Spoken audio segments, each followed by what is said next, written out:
Yeah, Wait, so what? on the globe, they need some magic on the globe, so they need to take it a step further and start talking about a cause of an effect, right?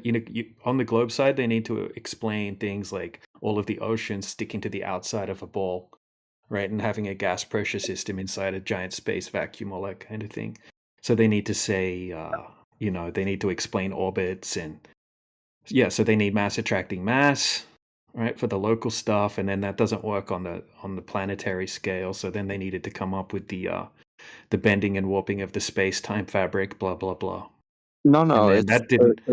it is just mass attracts mass, but you have other things that has to do with like um time and stuff. 'Cause you know how like when you accelerate, your relative time changes, and so it's because acceleration and gravitational pull is identical. There's no difference, and to kind of incorporate the two, that's why it's Well, a good actually, system. Newton's theory of gravity superseded and replaced Einstein's By the way, mass attracting mass gravity in 1915.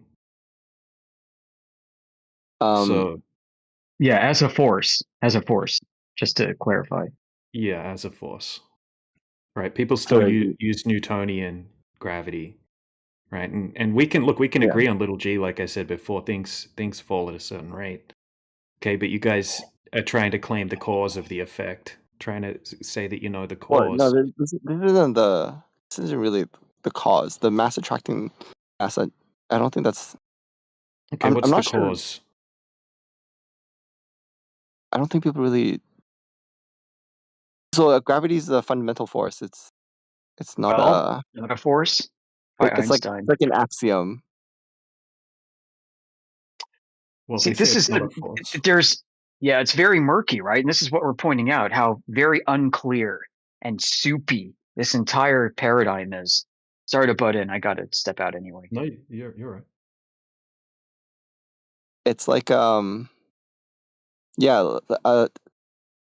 There's like four fundamental forces, and gravity is one of them.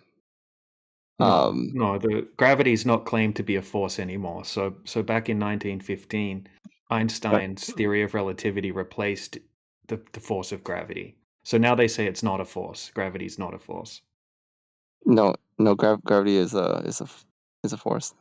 Oh, it's Well, speculated that there would have been a graviton associated with it, but there's no graviton in the standard model of physics. So, yeah, you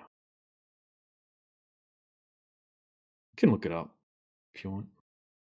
and again, like this whole thing is nebulous. Like I said, it's murky. It doesn't provide definitive answers, and it's often contradictory. And that's what we're pointing out. That's all. Well, yeah, there is something weird about gravity. It doesn't um like you know how there's like quantum mechanics and gravity, and they kind of don't really fit together. Yeah, So exactly. Yeah, there's Einstein's something field equation didn't balance out because there's quantum something weird. mechanics came along and ruined it.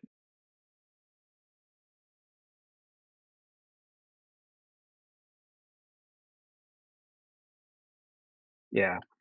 But anyways, it like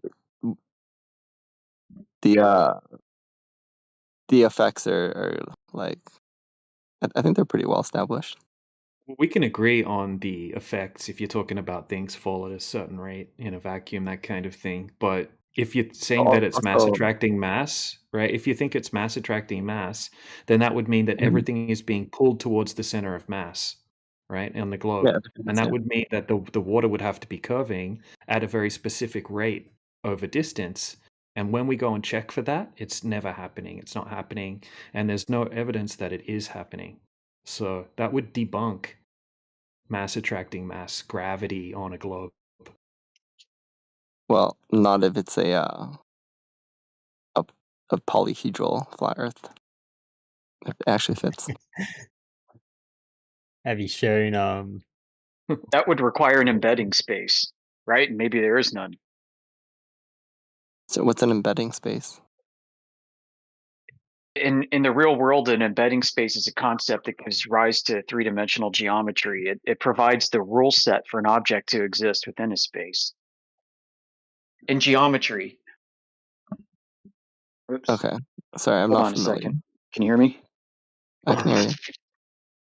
Yeah, so in geometry, a sphere is actually two-dimensional because a sphere lacking volume is only a spherical surface, which is non-Euclidean. But you can express where you are locationally on here using x and y coordinates. Okay. Well, So yeah, I think if you give that's the if same you for give the it if spin you of any hold on, I'm object. not done yet. I'm not done yet. I'm almost done. If you give a sphere an embedding space, you give it volume, and now you've got three dimensions, and you can express yourself as a coordinate position using x, y, and z relative to the point of origin within the sphere, now filled with volume. When you take a sphere and fill it with volume in an embedding space, you create what's called a ball. A ball is not the same as a sphere because not all spheres are balls. Spheres with embedding spaces become balls. Well, I mean, not all balls have to be solid all the way through. But anyways, No, we're not talking about being solid. We're just talking about expressing its dimensionality and proportions using three dimensions in an embedding space.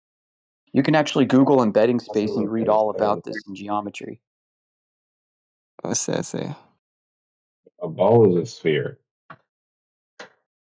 Yeah, a ball is a type of sphere because it has an embedding space. It has volume. You give volume to a sphere, it becomes a ball. If you just say sphere, it could mean two things. It could mean with or without an embedding space, and you have to specify. I know, it's kind of like ridiculous, but it's important that we're precise. Like a Would hollow you sphere versus a also say the filled same sphere. thing if someone said a cube? Because everything fits with the cube, or actually any shape, any three-dimensional, or like the skin of a three-dimensional shape will fit this. So I think, I don't know, maybe this is like too specific to some branch in geometry. Yeah. Well, I mean, we have no way to define our embedding space because it requires basically leaving this realm of abstraction and going somewhere else, and we can't do that. So as far as we know, there may not even be an embedding space for reality. It's impossible. It's like philosophically impossible to determine if there's an edge to reality, a boundary condition to reality itself.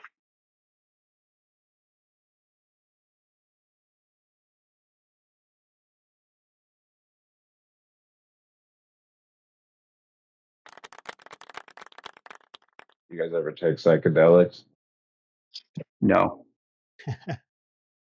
Dude, you take psychedelics, you take a mushroom, walk outside, look at the sky.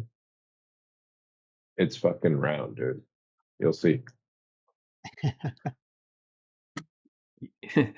Yeah, but that's just the way your perspective works. You kind of see in that particular type of field of view due to the way your perspective works.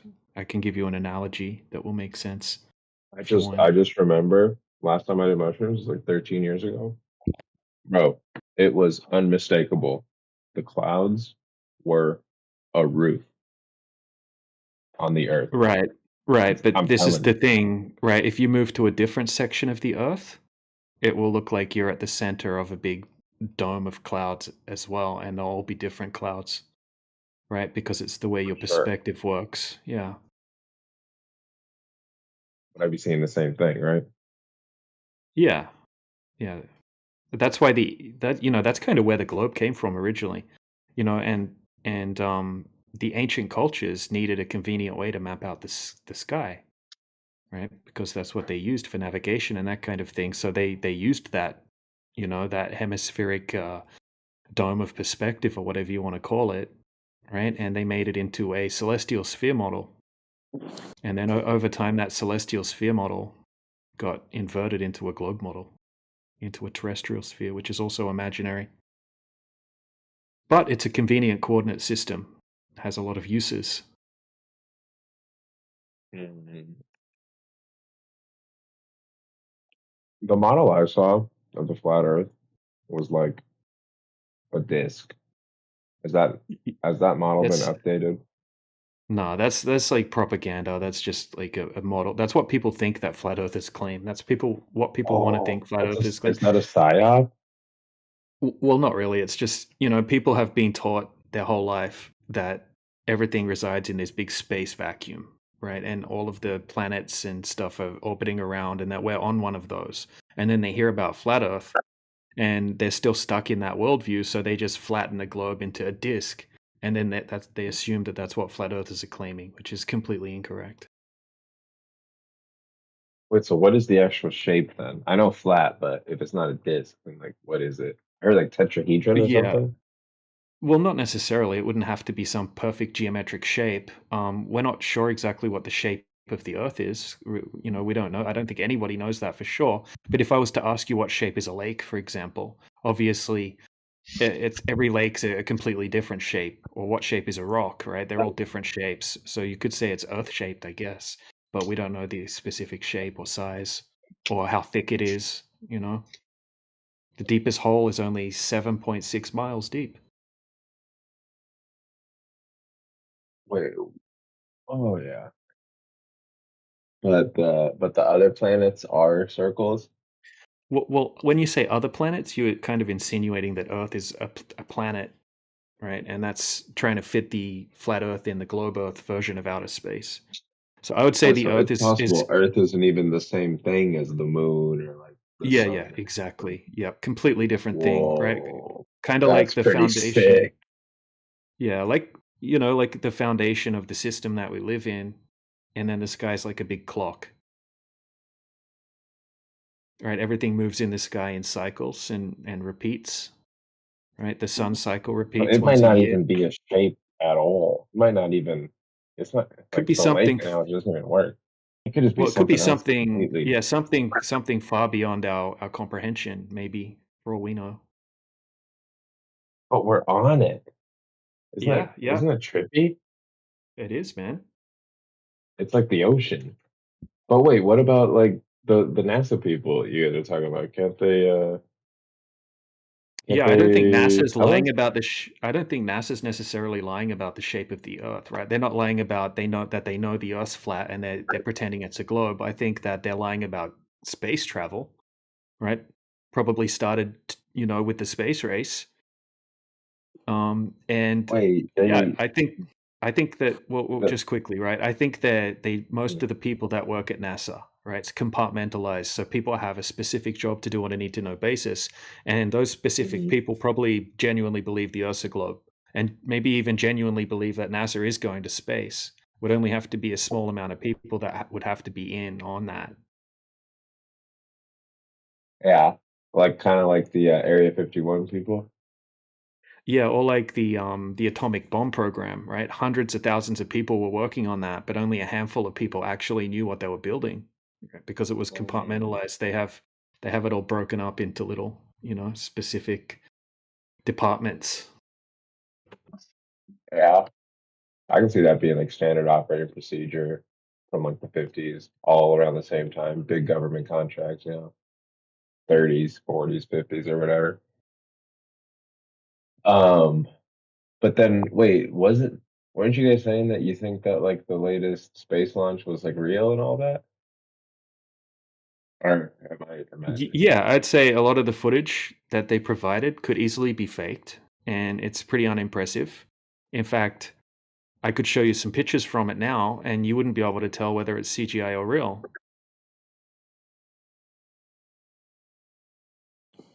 So it's So kind of like one you're of you're those not things. convinced that it was real.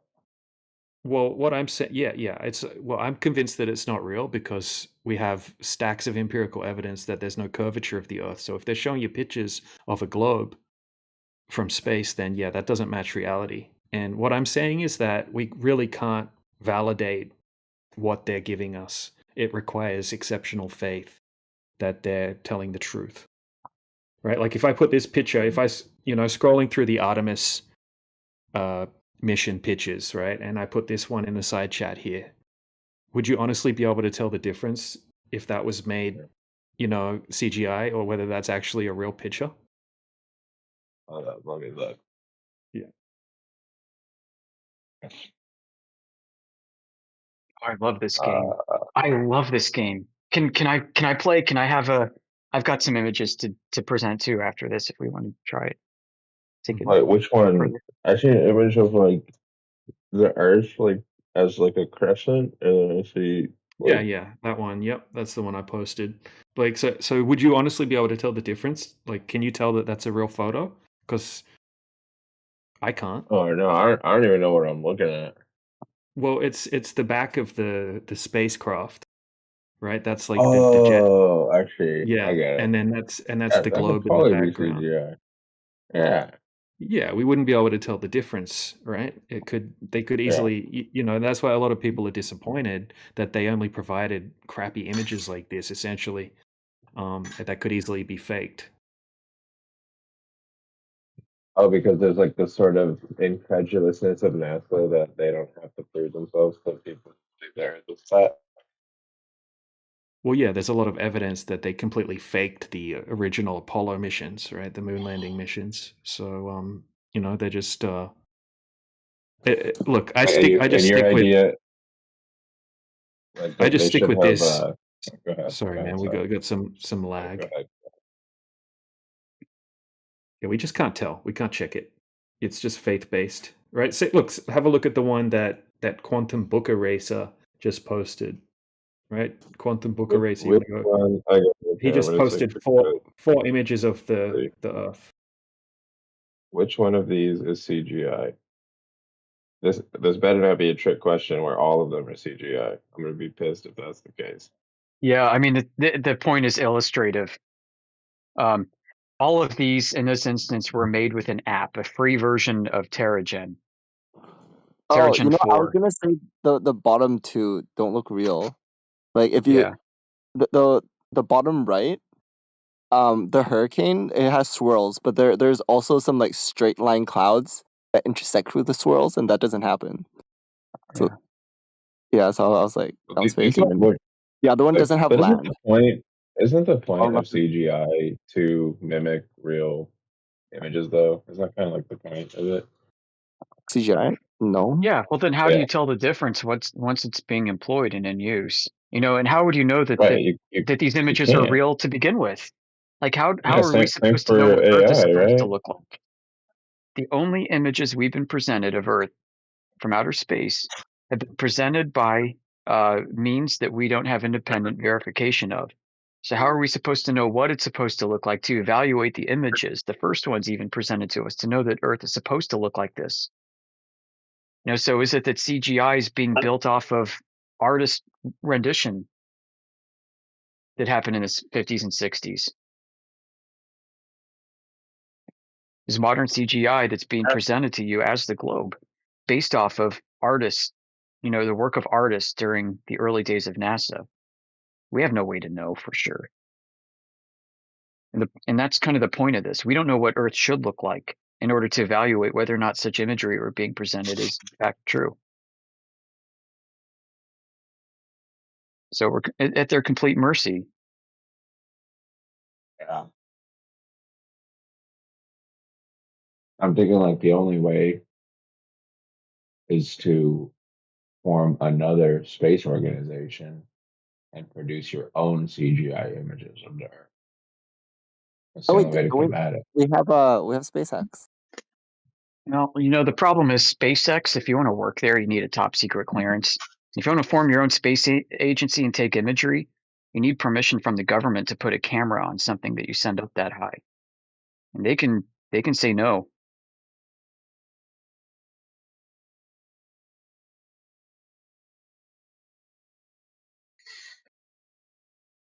Yeah, SpaceX is But you got to essentially try. funded by NASA anyway. They said Elon even said we wouldn't have been able to do anything that we do with SpaceX if it wasn't for the funding from NASA. So, I mean, a lot of people don't like NASA anymore. So SpaceX is just kind of like the new NASA. But people are kind of calling a lot of bullshit on the Elon SpaceX stuff these days as well. So Wait, Yeah, why would why do a lot of NASA people not allow like someone like NASA Elon? anymore? What did they do? NASA, what did NASA do? So you said? Yeah, I haven't heard of people like hating them recently. Oh, I mean, Yeah, if you look at the polls, yeah, if you look at the polls, right, like a huge percentage of people agree that NASA faked the Apollo missions. Huge amount of people. would you say it's like a majority or like just like a loud minority? I I think I think worldwide it's a majority. yeah. Really, I've always heard it's a minority of people for the moon Like landings. like something like 50 to 60% of Russians alone don't believe it. Oh, Russians. Oh, okay. Yeah, and so if you expand that further out and you include all the billions of people who hate America in the world, you know what I mean? I mean, yeah, Yeah, but maybe then then. wouldn't that just be like a opinion, like a biased opinion because they just don't Right. like Right. America? That's right. Opinions are like assholes. You know, a vast majority of the people that I talk to, I talk to people all the time about this topic, and tons of people, right? Even if they believe the Earth's a globe, they're quite happy to say that, they don't really trust NASA because the footage looks absolutely ridiculously laughable to the point where, most people haven't even seen a lot of the footage. And when I show it to them, most often they piss themselves laughing and they don't believe me that it's actually NASA footage that I'm showing them. Right? I'll grab an example. I'll put it in the side chat. Was it the last shot from them leaving the moon? No, actually, That's the classic. that is a classic. That one. But I still believe they landed on the moon, even after seeing Yeah, that. yeah. Look, you exactly, and that's all it's ever going to be. It's just going to be a belief that you choose to hold to, right? Well, I've But look. I built mean, up look at this footage. information. Yeah. Yeah, sure. Maybe You we gotta should. Built up trust the faith. institution. Yeah, look. I just think that this footage looks ridiculously fake. It looks like a little miniature model in a studio or something like that. You're more than welcome to buy Yeah. into it if you want to. That's fine. But Isn't like the stiffness? It's remotely controlled the camera, right? And also because I remember didn't there's some explanation as to why it looks like that too in regard to the atmosphere that it's being shot in on top of probably the It's frame because rate. it's Well, because there's sure. no atmosphere. okay, bro. What's well, Yeah, there's that's they got explanations. They've had 50 years to come up with explanations for this ridiculous footage, right? I And mean you can I believe their explanations if you want to. That's sure fine. I could That's write off that's anything you it's your say with choice. explanations that you believe too, but I'm Well, just I saying don't that's think what there's. so. Well, you I think yeah, but um, okay. Well, I'm I'm just not giving the other I'm not side of things. Yeah, yeah. You My believe side in of this. things. You for some reason you believe this footage looks realistic. Do I? Well, to me it looks weird, right? So I would say it looks fake, but I do believe it is real. I believe this is real footage of what they're telling me it is. How like I'm open to the idea that it's fake, right? But I think they're telling the truth. That's Yeah, look, Christianity. even if I believed the Earth was a globe, I'd be calling absolute bullshit on the Apollo missions. What Personally, he's saying is you can tell it's real because it looks so fake. yeah, Yeah, that's what Elon looks like said it came about. from a Stanley You, Kubrick you know movie. Yep. what? That's actually an interesting point because I was just thinking there are certain things that I have like seen like videos and whatnot online where I'll see something that is real, but it looks because it's so what's the word like surreal I guess in a way that it almost like it seems that it's fake, but it's not. Like like I've seen videos online like people getting shot or like those random gore videos that someone might send you online back in the day, like stuff like that, and you're like, holy shit, that like Yeah. that is so like surreal that is hard to believe type of deal.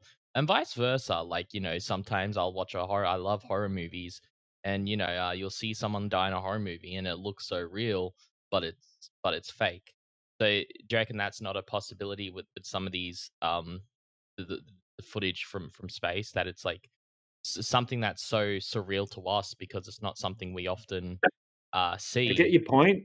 I get that your it might point, but not I think just it's not be real to us? I don't know if it's like analogous, to be honest, right? Because you're seeing something that's like it's shocking, but it still looks realistic. It's not like it looks like it's done in a studio and it's completely fake and it looks like it's a paper mache, stuck together with some tin foil and some curtain rods and some duct tape, like this NASA footage, right? Look at the picture of this NASA spaceship in the side chat here. It's hilarious.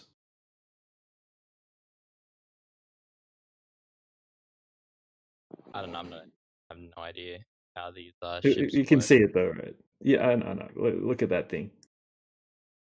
Wait, so you're telling Yeah, me? it does look like a bit. Like, can I ask something real quick? Yeah. So I'm just zooming out, right? And it's like obviously NASA has an incentive, or the US or whoever, whatever powers that be, have incentive to keep this whole thing about space travel secret, that it's not possible, right? Am I understanding that right? There's some incentive to keep it under wraps that's been held on to from the space race, correct? No, I think you have it flipped. It's that it's fake, but then they're pretending it's real. So we're unable to Yeah, travel in that's what I space. mean. They're pretending. Yeah, we that's what can. I'm referring to. Oh, okay. Yeah, it's fake, but they're pretending it's real. But they have incentive to do that because of the space race from the Soviet, like the Red Scare days. Yeah. Yeah, I'd say so. And I don't think the I don't know if space that's race ever true. ended, to be honest. I think, the space race is still going. It's between all the countries still, right? That's why India obviously faked their moon landing in 2023, right? That's the worst looking footage out of most of them, right? China is probably second on the list to the fakest looking footage. The Soviet footage is trash.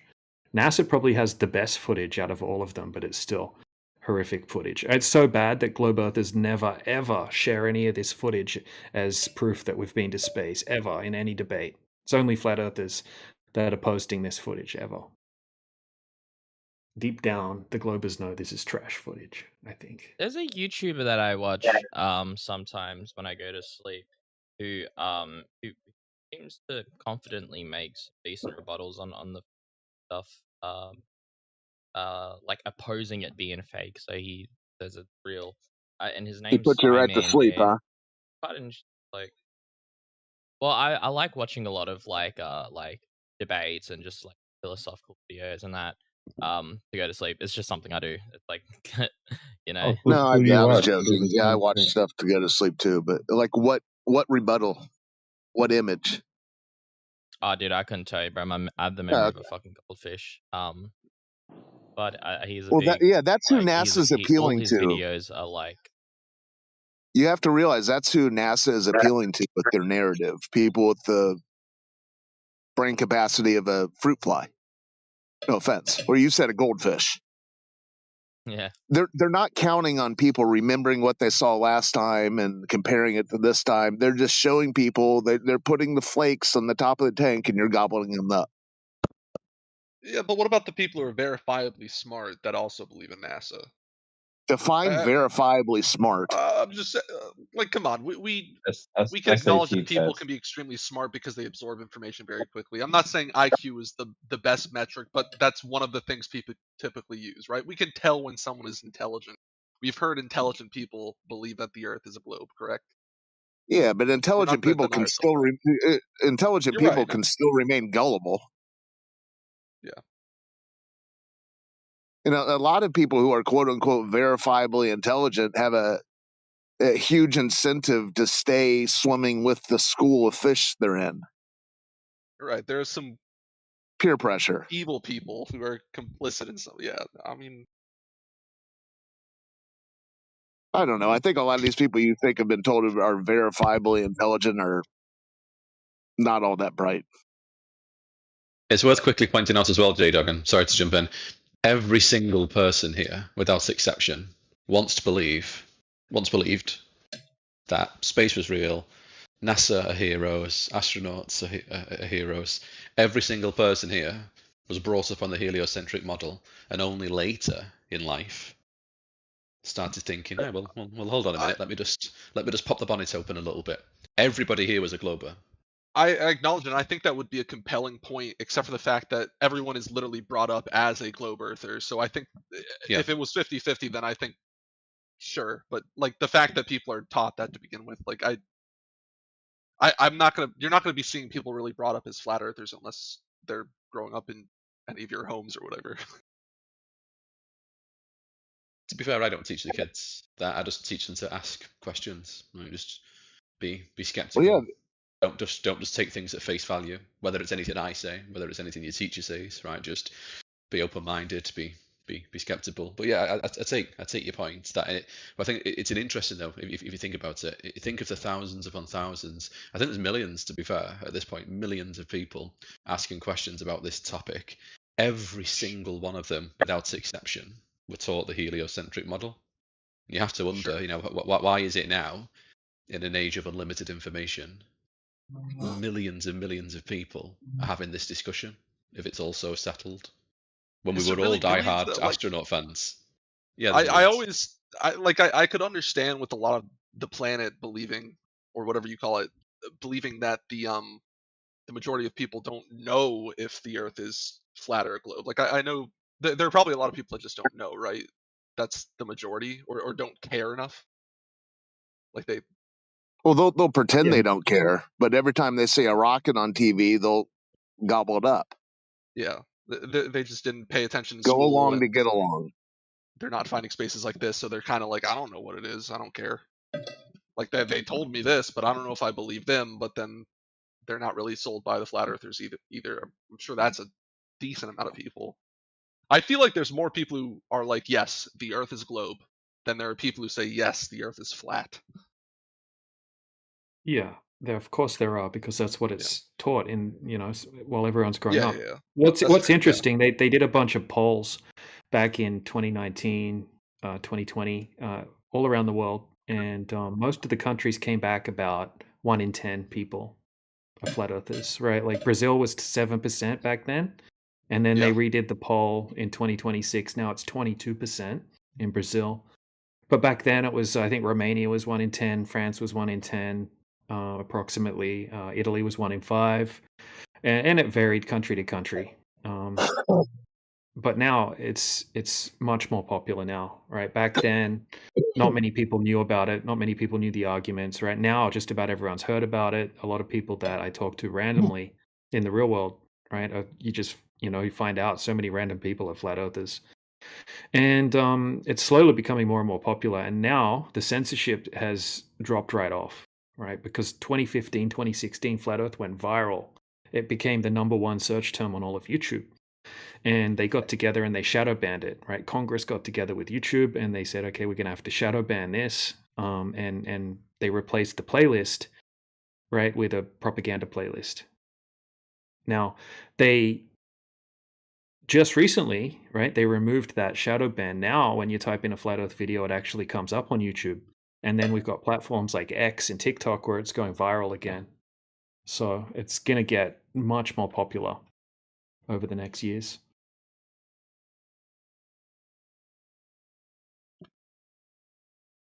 Okay, circling back around to something you said before, the space race never ended. That's indeed true. The space race was one of a series of events in a larger program. The larger program is called the International Polar Year, started in 1882 by the Austro-Hungarian Empire. Yeah, that's right. In 1882, they kicked off a worldwide cooperation to go explore the poles. And so the first one, they set off with blimps and sled dogs, and they used high altitude imagery as much as they could. They did sounding. Sounding was developed back then to study the furthest reaches of the atmosphere, and they went into the coldest regions of Earth, and they mapped and documented everything. The second International Polar Year happened in 1933, right before World War II, but they claim all the data that they got from exploring the world was destroyed in World War II. Coincidentally, that's also when they set up what were called world data centers to share the information and gather it. These were the first computers, and that actually became the backbone for DARPANET, later the internet. The third International Polar Year was known as the Space Race, and they called it the Geophysical Year. Why did they use the word year? I don't know. But then there's a fourth International Polar Year that took place in 2008, and the next one is in 2032.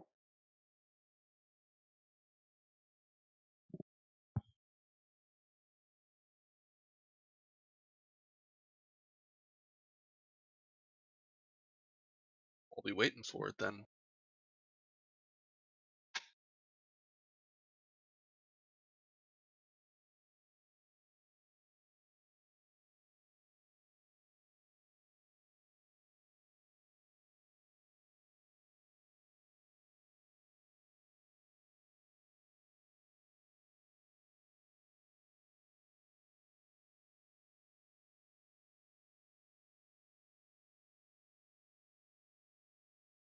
I don't get the argument though, J Dog, of this many people believe it, this many people don't. I'd believe it if this many people believed it and this many That people don't. I believe that many people don't even think about it, and those that people don't even. It's like what is that?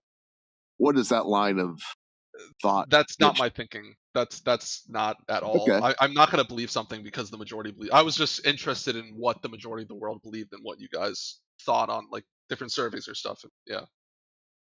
What I well, would the say on point that that particular the point. point I hate to use the word out, the believe word, but the majority of the world are lost in a belief. They're not dealing in reality. I mean, sure, depending on how you define that and Okay. stuff. Well, I, that I don't. isn't that something? I'm not going to apply Isn't that something. something? Isn't that Well, something a little odd? to be clear, You think all these verifiably smart people are out there floating around, and they too are just lost in a belief system. right. So this is through my exposure on like videos I've seen, people I've met in real life, people I've spoken to on here or whatever. But I don't claim to know. Like I feel like no one really has a solid grasp on like the majority of the world is stupid or smart or whatever, and is And I didn't lost say they're stupid. propaganda. Their inborn naivety and gullibility is being preyed upon. They get to Absolutely, you. I agree with you. Why on Sesame Street is it shapes, colors, numbers, and astrophysics? I agree with you They on have a that. I think there are a worm lot of going bad actors out to there the that are preying moon. upon us with propaganda. There's a lot of lying out there. I completely agree. Yeah. So why can't you see that the globe is also in that umbrella of propaganda? Because that's just a couple steps too far from where I'm at with that. Okay, I that's just an appeal to your personal incredulity. When you know damn well that they're believing it, that's all they're doing is believing it. If pressed on anything, they can't. They have to Are fall you to, guys well, also that's what not I believe. believing it? Excuse me? I said, are you guys not also like believing it? Is at the end of the day, they're not just both belief No. systems Am I based on whatever believing that? quote unquote Am I evidence you guys have? believing? No. Am I believing that water seeks and finds level? No. I'm acknowledging reality.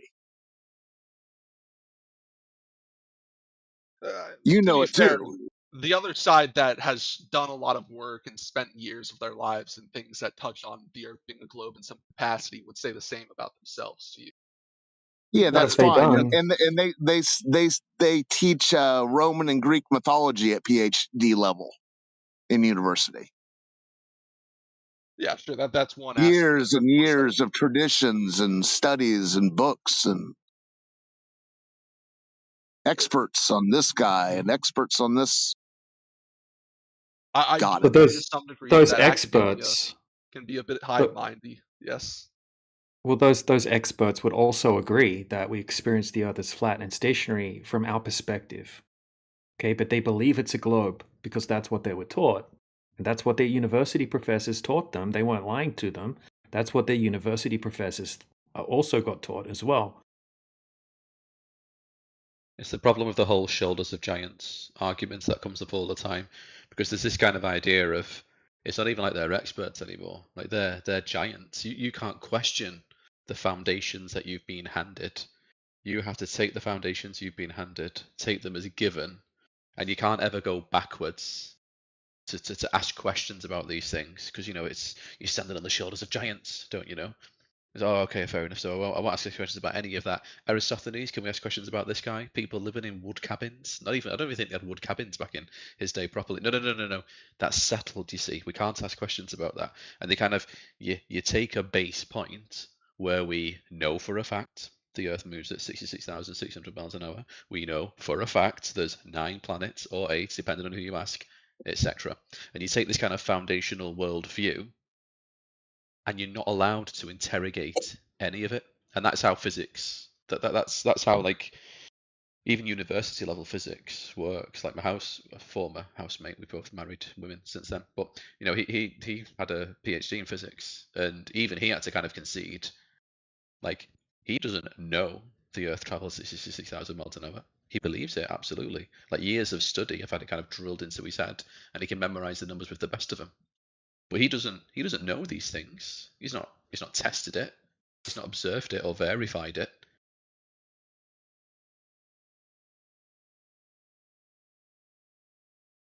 So he's not lying when he says, you know, Earth's a planet and it's a whizzing around the sun at 66,600 miles an hour. His professors weren't lying to him either. They wholeheartedly believe this to be true. They've never proven it though. I think there's no doubt to it that the average flat earther is going to be more well informed on Earth than the average person who believes the Earth is a globe.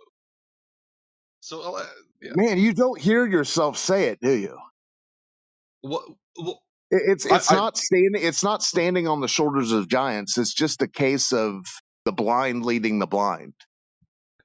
Yes, but the point being is that I'm speaking directly to the example that they were just bringing up. Yeah, but I get it. But the fact that the fact that I'm able to identify your worldview as purely belief that should be a red flag. The PhD knows it's a belief. You know, you deep down, you keep saying you say it's a belief every time you speak of it. How that doesn't raise a red flag? That's because I'm being generous in this conversation, and you're You not. know Like, the that's Earth. how I see it. Hold on a second. You know the Earth is a ball spinning, hurling through outer space. You know that for a fact. No, Oh, once okay. again, So you you're believe it. misunderstanding what I'm saying. I don't know it for a I fact. think I'm actually understanding it quite clearly. Because I'm I'm just being cutting to the generous in chase. this conversation and saying that I don't know for a fact. It's just like, but I'm saying you're not being generous in this conversation. You were saying you know it for a fact. Listen. You were the person grounded in reality, and I'm not. Obviously, I would say the same. Both? Okay, I'll throw you a bone. Do you and I both know that water seeks and finds level in reality? I mean, yes. Yeah, it's going to come down to gravity. We're going to have this conversation with water doesn't curving come around down a to ball, gravity, and I dude. know I've had this. Okay, but the question is the water curving? Yes, the water does curve to some degree. Okay, well, I would love to see a measurement of water curving on its surface. Could you present that in the chat, please? You're asking. What about such like when you feel like a cup slightly above, like the that's a line? meniscus. That's surface tension. You can't claim surface tension for the globe with all the tides and temperature changes, waves, animals splashing around, boats. That surface tension would break. Surface tensions are temporary. You're asking me to prove a measurement of something that we claim is what 25,000 miles in circumference. That would take me probably a lot of money and a lot of time, and probably a lot of power on this planet. So what distance? What distance then is what distance is the drop noticeable? Visually, like with my eyes, it's a big ball. I don't have a good estimate on that, honestly. You would have to make a guesstimate on it. I wouldn't. I mean, I would need some time to figure out even where to start. Like, I know I have only good luck to you. range of vision on what I can see, so it'd have to be some distance up to see that curvature, and then I'd probably have to see it relative to like here's a the backdrop thing, or though. something. Right? I started the thing with something that's not controversial: the nature of water. But you want to deny what's observable and measurable to both of us and tell me, well, since we're on a ball, it's curving. That is you're falling into your belief system. You're ripping the ripcord and parachuting into your belief system. So if the Earth was a ball and gravity exists, then it would be the water would curve around. Oh, well, you guys have a big problem now. Now you've thrown gravity out the window because the water's not curving. Sure, but I'm saying the water can't curve. It's gravity and acceleration are the same, and you can, if it's accelerating, you can change the curve of the water. But you said it's not curving. Accelerating down. Yeah.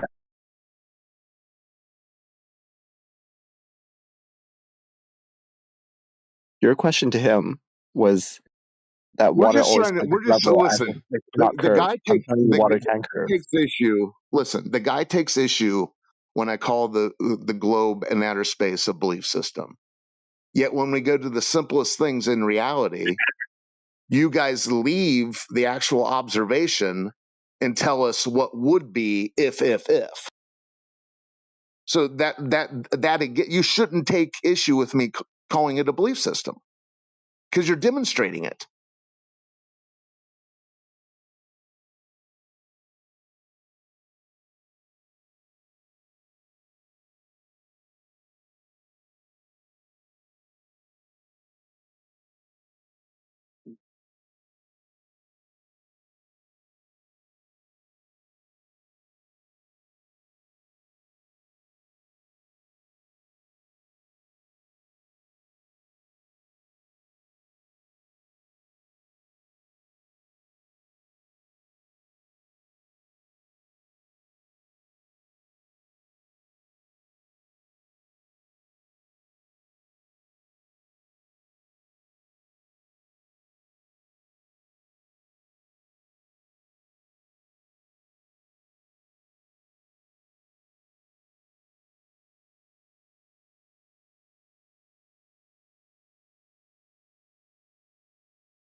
So, anyways, Kevin Hart, J Dog, what you were saying earlier about the majority of people believe this. The majority, how did you enter into this discussion? What was your? I think it just started with me having a question of. I remember people were talking about how, like, what percentage of the world population believes the Earth is flat or a globe. It's not me saying I believe this because the majority believes that or that. It was just I was curious what you guys thought the percentages were. And I think DJ or someone gave an interesting If it answer. I think I helps, remember I've seen that too, where it's like it was 1 in 10 in 2019. if it helps, it was never presented. I don't know if somebody's got the tail end of what he was saying, but he never at any point said 90% believe this, therefore. It was just kind of like a passing observation on the numbers. Yeah, It's a yeah. point of discussion. That's when I entered into the chat. So, did you make a Okay, yeah. claim? So he wasn't saying because 90% of the world think this, Yeah, that means it's true. Yeah, I had yet to accuse him of that. Yeah, that's what I keep wondering what. Yes, that's true, and that's the indoctrination. So yes, that's going to be the majority of thought. Well, I mean, what's interesting about that particular point as well is that if you were to ask what people believe, 90% of people would say, "Oh, heliocentric model." They wouldn't use those words, right? But what's really interesting is that if you ask them what they think we think, they will give you flat disk in space with an edge that cats can push things off the edge of. And that's the more interesting bit for me, because why are people straw manning? Why is so much time and energy being spent straw manning our argument to such a ridiculous level? 90% of the Earth not only believe in the heliocentric model, 90% of that 90% also believe that we think Earth is a pizza in space, one flat planet with all the spheres in space. Which hopefully by now you understand we do not. Nobody here is advocating for that model. It's because I guess- all the pictures you see I of guess flat Terry Earth Pratt. is that I guess model. Terry Pratchett's Discworld model had more of an effect than we thought. The disc on the back of 4 elephants on the back of a turtle flying through space. That's how they reduced the argument down. To be fair, but yeah, it's fiction all the same. Yeah, no, I'm just saying it's like a tongue-in-cheek mockery of our beliefs. Yeah, for sure.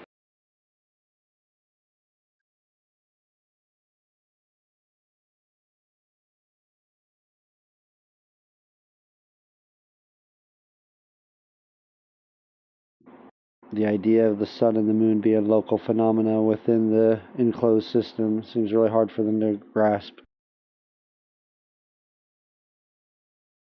Like, oh, but it's 98 million miles away. Is it? But do you know that, or do you just remember the number from school?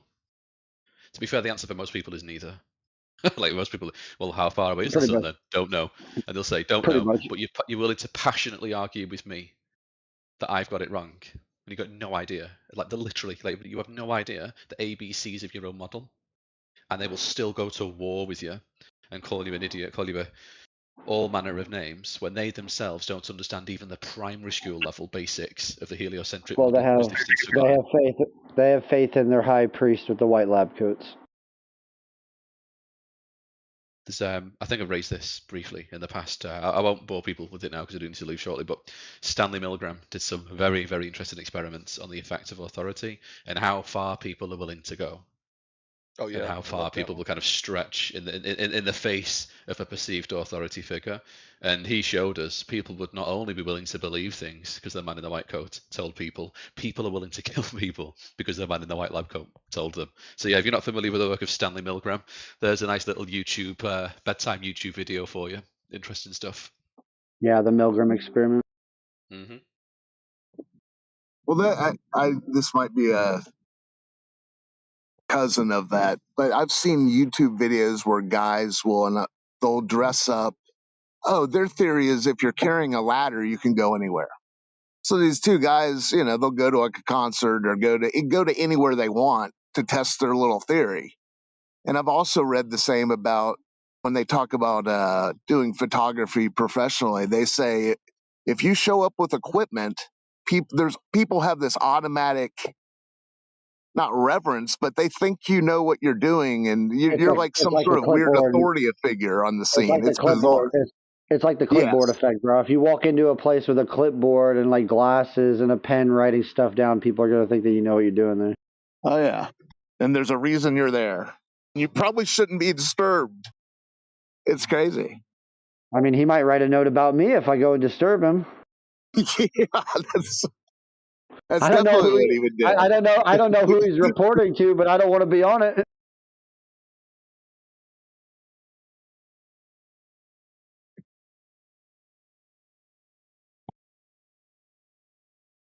This isn't directly related to what we were just talking about immediately, but somebody mentioned the censorship angle before, and what's interesting is that even now, still, YouTube will delete any kind of flat Earth videos.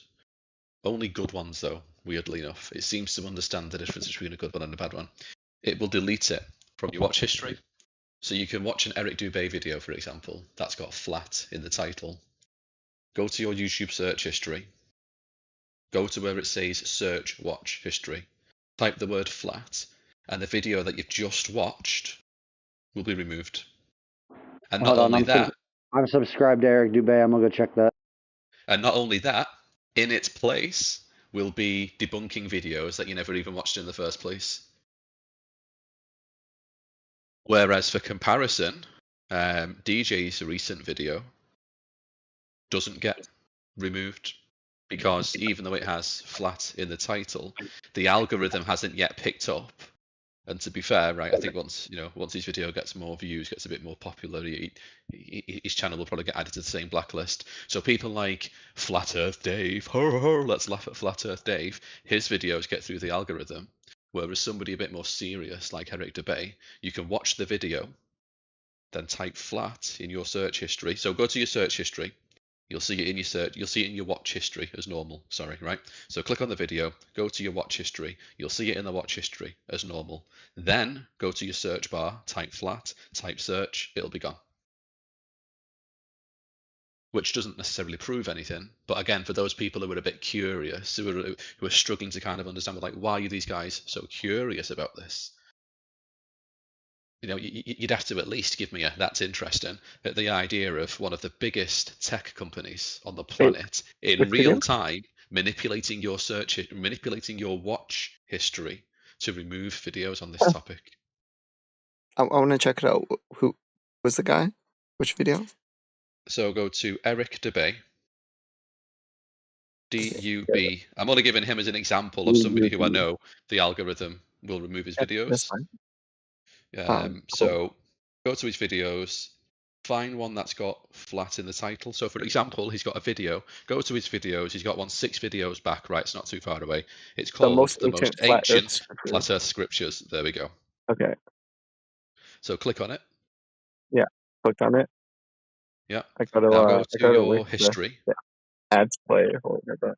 Oh, okay, yeah. I'm a YouTube premium kind of guy because I hate being sold to. He says, because I bought YouTube Premium, which means I bought that. I must have been sold that, but let's not get too far into it, right? It's fine. Okay. Time is money. We'll go with that. So, I'm in the history now, and I see Yep. my history. Yep. And So it's the in the top, the history. most. So go to search watch history. Okay. Type flat. Type flat. Search. Flat. Oh, I press cancel. Flat.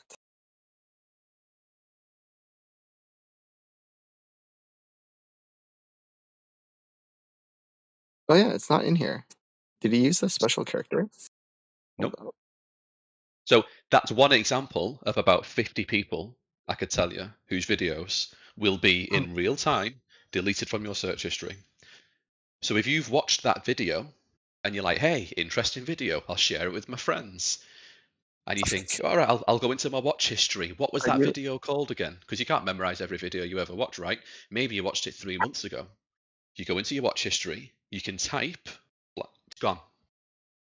And not only is it gone, it happens in front of your eyes in real time. I'm not showing you this on my phone by a screen grab. You're doing this on your own phone. So Hey, are you on desktop right now? I'm on I'm mobile, on. so I'm on my phone as well. I'm like walking around and talking because I put some mileage in while I'm on Discord. Let me tell you, carpet's wearing out. But the point I'm making here is that something in this topic, and what you understand the more you talk to people about, it's not actually one topic. There's something like 20 different quote unquote conspiracies, right? That all lead back to this one. Something within that topic YouTube is actively trying to censor, actively trying to suppress. That last statement I've just made is not an opinion, it is a fact because you've just seen it with your own eyes. well, I wanna put flat I want to copy paste his flat into a thing that checks for special characters because That'd be interesting, sometimes actually. some people do that, so then things can't be searched. Oh I no, don't. he regularly complains in his videos that he's being censored, he's being shadow banned. Like if that's happened, he's not doing it on purpose. I don't Well, have the Okay. video Congress. anymore, but there's a video of YouTube at Congress admitting to censoring Flat Earth. Yep. Yeah, it took the Well, words right out of my mouth. They It's in said this. they It's would in take the side measures. chat. Yeah, it's in the side chat there. I was You about to wanna- say, do you know the best bit as well? I would love to send it to you, but that's it has been removed from my watch history. Like unironically has been removed from my watch history. So I can't I can search, Congress, I can search flat, because I might say to somebody, and obviously these guys have got an absolute library, by the way. They've got a genuine library on this stuff. They can pull this from on the home server. But me as like a guy on the street might say, oh, they discussed it in Congress, and somebody goes, oh, cool, show me. I go to my watch history to try and find it. It's gone, and now I look like an idiot. Except, the gentlemen in the home server have got us covered. Like you have to ask yourself, or don't, right? It's interesting. At a minimum, it's interesting. Why are they so actively, aggressively censoring this topic? They are censoring it. I just checked. There is no special characters there, so it is just flat, the We've normal got him, characters. boys. We've got him. Give it a year. You too can lose the respect of your friends and family by declaring that you have questions about the heliocentric model. Bro, why is this is so weird that YouTube is censoring like flat Earth? It's so You're welcome, by the way. Or well, actually, I never knew maybe that. don't thank me. This is one hell of a ride. Bring Why snacks the and water. This is crazy.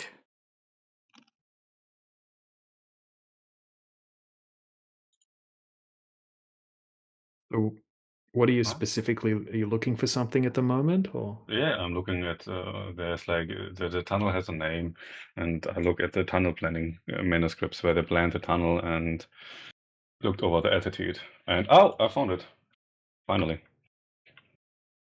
There it is. The tunnel planning of the free electron laser in Hamburg, for example. The vertical profile of it. The vertical profile, there you can see curvature. They planned for it in figure 8. Figure 8. We found it.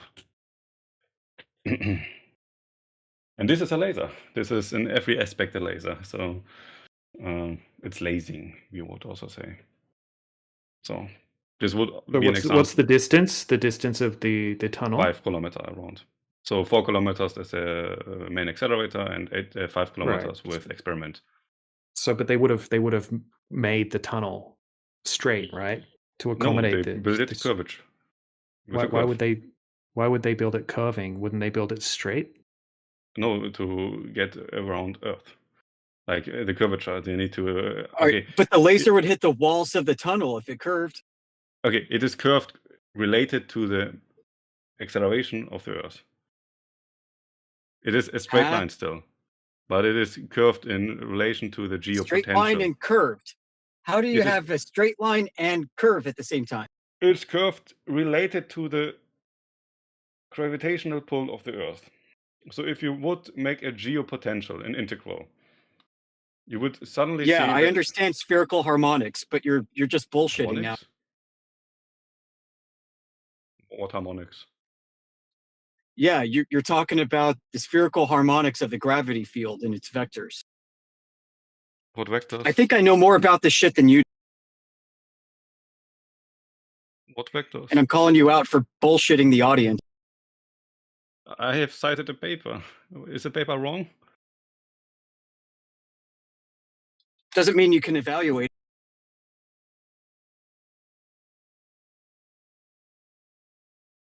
What? Okay, what vectors? What vectors are we talking about? What is harmonics? What do you mean with? You brought up the equipotential of gravity. So now you're kind of lost in your own sauce, aren't you? What is a geopotential? Not equipotential, geopotential. I can give you the definition.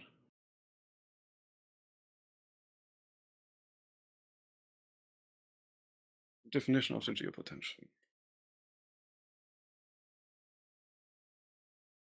Geopotential Semantic. H is equals to 1 over Gn over the integral from z to 0 over G over dz. So you simply take the integral, so the mean value basically, and normate it to your Gn, which is 9.81 meters per second squared.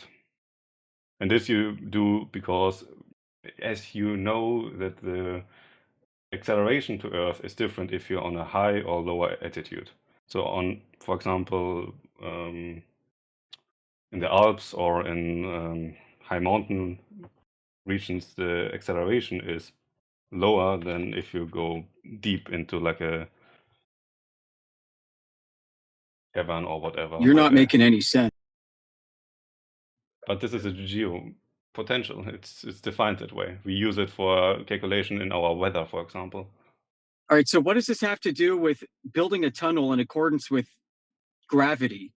You always, so the orientation if you dig a tunnel is always what your gravitational pull is. So if your gravitation gets weaker, it means you get further away from the core of the Earth. This is how we build tunnels, or how you normally build a tunnel. Citation to prove it. This is a bunch of word salad, guys. Yeah. Seems to be. This has nothing to do with the topic. Yeah, so look, I presented the FE core laser test, and you were supposed to find something similar to that you were talking about. FEL right? tunnels. Right. So you said that the laser is designed to go straight, obviously. Yes. Okay, and now you're saying that they've curved the tunnel. Yes, the tunnel is curved related to the geopotential. So they're shooting the straight laser through the curved tunnel. So a straight tunnel. It's still a straight tunnel. Oh, you just said it's a curved tunnel. Yeah, it's a curved related to the geopotential. So in which reference frame is it straight? Cartesian. Huh? Cartesian. In which reference frame? Earth frame or laser frame? In laser frame, it's definitely straight. In Earth frame, it is curved. It's not curved; it's also straight. But if you put like a straight line on a curved surface, you need to. It's a curve of straight, bro. Come on, it's a simple yes or no. He's a double talking Deutsche. Holy scheiße. So in relation to Ach, du meine Gute. In relation to the geopotential, it is curved still. Cool story. I don't know what to tell you. It is it's simple. If you take It's an a cute integral over story. it, you get like It's a cute. curved path. You're a quaint little man. He's just full of Binsen Weisheit.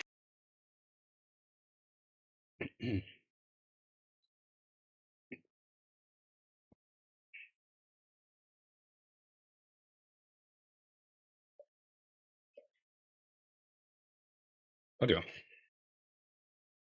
Yeah, look, it's not really you're not really going to sway anyone construction. with this particular argument. It doesn't seem.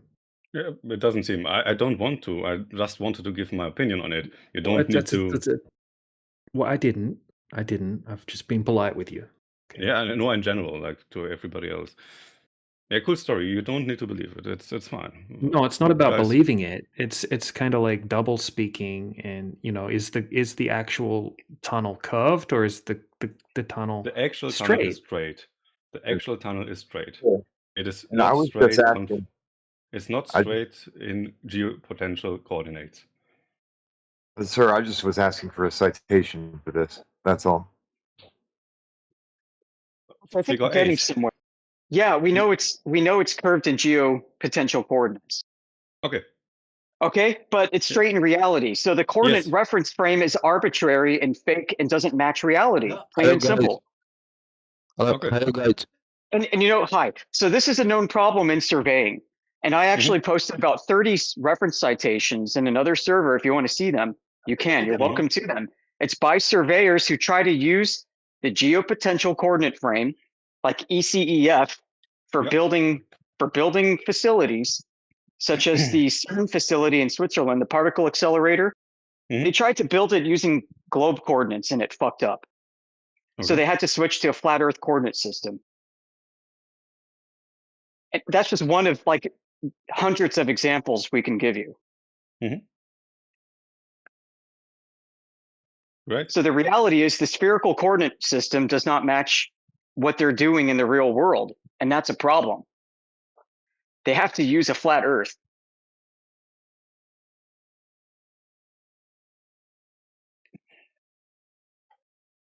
And I think your example basically elucidated this fact. And I would love to add this reference to my list of citations. Thank you.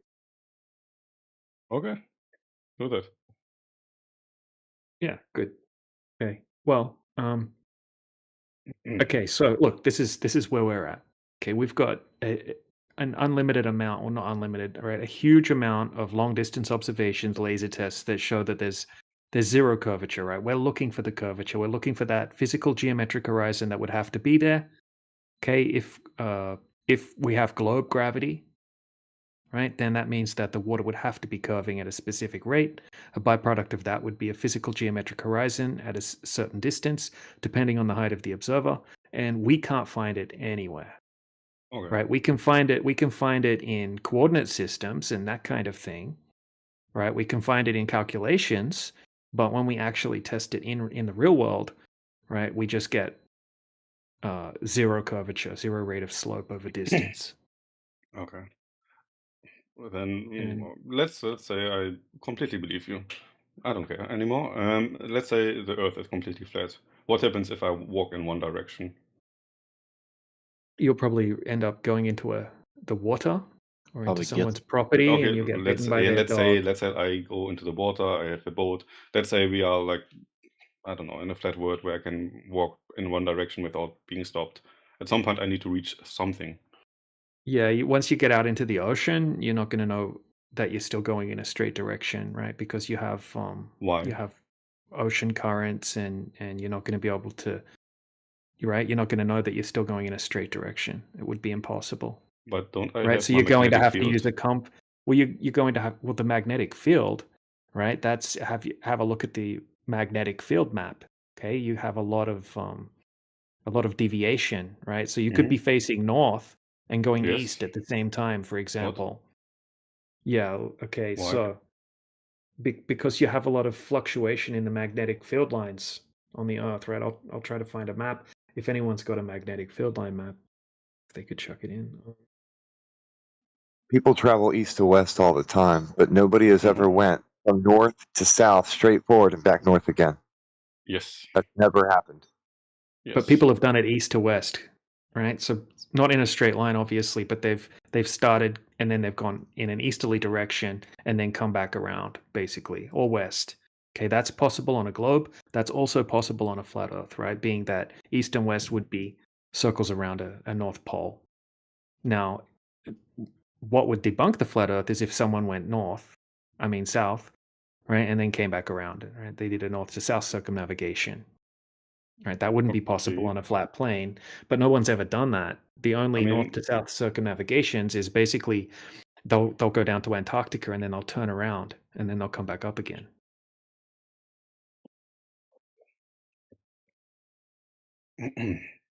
Oh, guys, flat earthers. Hello. Hello. Any flat earthers here? Yeah, but we're already having a conversation, my friend. So you have to wait. I believe in flat Earth myself. Do you believe in like listening to what people say? I was AFK, so I just got here. Cool. Well, if you Alright, could be cool. patient, just wait a minute. We're going to finish the conversation we're already having. Okay. Okay, I'm sorry. Awesome. Thanks, dude. Right. Oh, thanks. Flat Lloyd put one in the side chat there. Right. So I mean, just going in a straight line, right? So even your compass is going to screw you up if you're trying to do that. It would be difficult, and no one's ever done that. Yeah, sure. If the Earth was a globe, and hypothetically, if you did that, then that would only be possible if you were on like a spherical surface. With the straight line argument, but yeah, in reality, no one's done that. It's not possible, and I don't think anyone will ever do that. Besides, it wouldn't be possible on the globe Earth anyway. It's not like you sail across thousands of miles of ice, anyways. So at most it would be north to south, and then back Wasn't there again. like the English explorer Sir Ranulph Twistlet on Wickham? What the fuck is his name? I just looked it up if somebody ever did like a longitudinal circumnavigation, and apparently he did with a team. Right, but that's the same guy that got busted for faking footage, right? And has a bunch of lawsuits. He's a pretty shady character. So if you type in Sir Ranulph Fiennes, the whole team. Well, he has been caught faking footage. Yeah, so I mean, the whole team, like Oliver Shepard, Charles R. Barton, and everybody else is also like sus. You think you could let him finish his sentence before you interrupt him? I just want to make sure that I cannot trust them.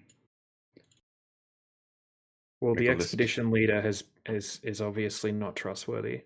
Okay. Right, so I can put some articles about that in the side chat. Right, so I mean, if you're claiming that they did it, right? I mean, did they film it or anything like that? Did they even make it? Did they even say what they did? They did. Said they did. I googled it. Right. So here's an article in the side chat just showing that guy. He's not necessarily a reputable source. Okay, faking accidents to get exciting TV footage and so forth.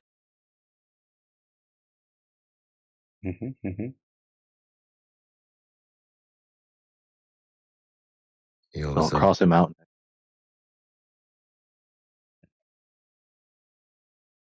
Okay. And we don't trust him. He does seem untrustworthy. Oh.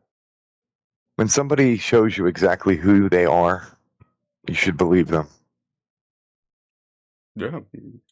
Somebody shows themselves to be untrustworthy. Why would I think otherwise?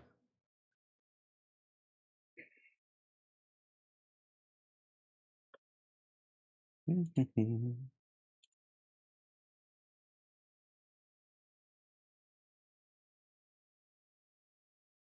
mean, if they had amazing footage of the entire thing, showing what they actually did, that would be cool. But I don't think that exists. Yeah, sailing across thousands of miles of ice.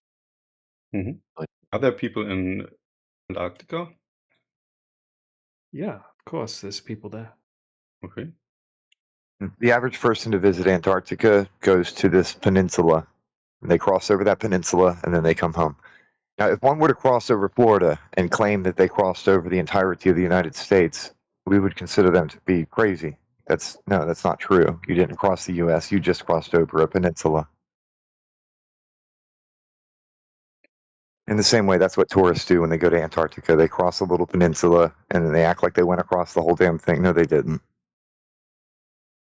I don't know much. I know that there were like ice core probes from like the depth of Antarctica, and there were also like probes of, or not probes, but experiments they try to build there, like Ice Cube, for example. Yeah, But there's a cold place that you can visit. it's not only Nobody here is cold, claiming an lots of ice wall, though. Just to clarify, nobody here is claiming an ice wall, though. Okay, okay. Yeah, we don't claim that the Earth is a flat disk floating in space.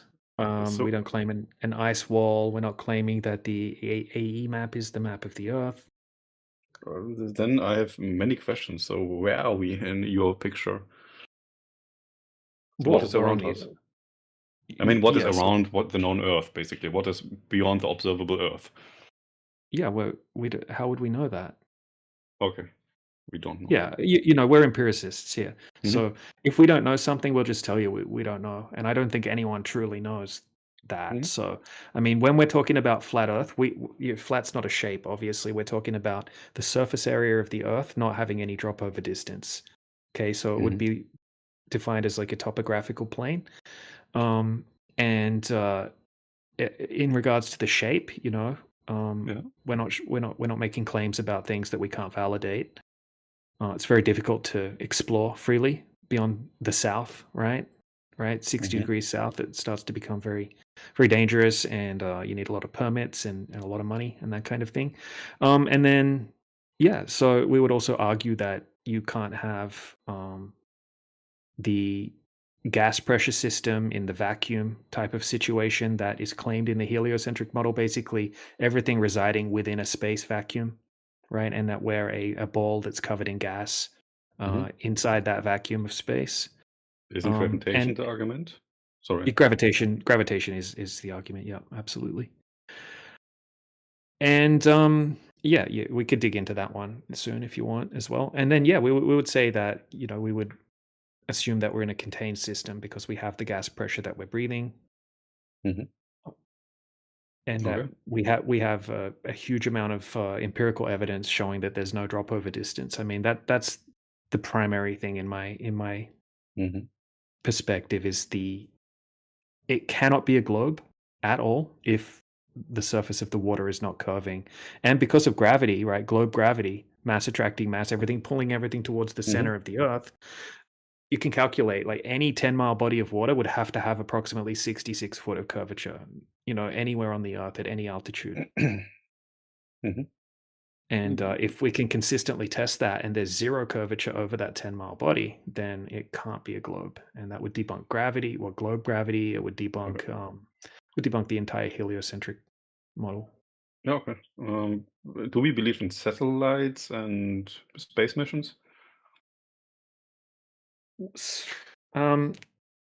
No, not space missions. If you're saying people are going to the vacuum of space, and if you're saying satellites are orbiting around a globe Earth in the vacuum of space, of course we're going to disagree with that. Okay. Yoder, I don't know if So- you're here. If you talk to Yeah. Yoder about the satellite stuff. Go for it. Yeah, sure. I mean, you know, I don't know exactly what the technology is that they're using, but we do have examples that we can point to. So, did you know that in the 1960s that they were launching balloons to an altitude of 1,000 miles, and these balloons were also flying at 17,000 miles per hour?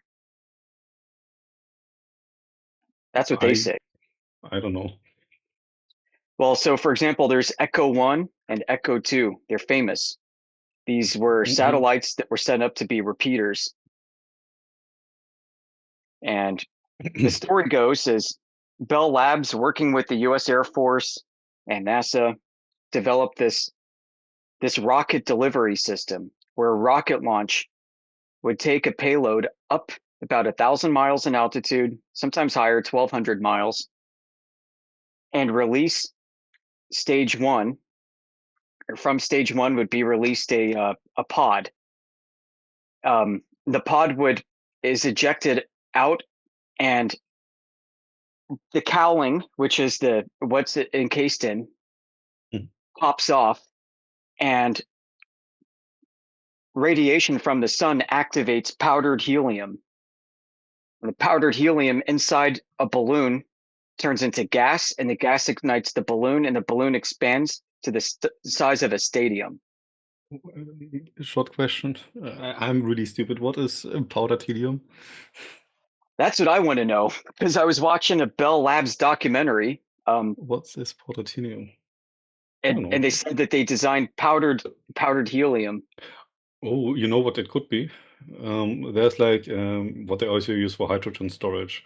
You can store hydrogen in metal hydrates, so maybe same, maybe similar. Yeah. I don't know. But regardless, even in more modern days, what they claim to have are they have this technology that they can release into the upper echelons of our air. Mm-hmm. It explodes out, creating a surface, a buoyant vessel, and radiation hardens the outside of the craft, making it very solid and rigid. And then pumps inside the craft pump out the gas, and now it's a vacuum inside and it floats. And they claim to use this for satellites today. Mm-hmm.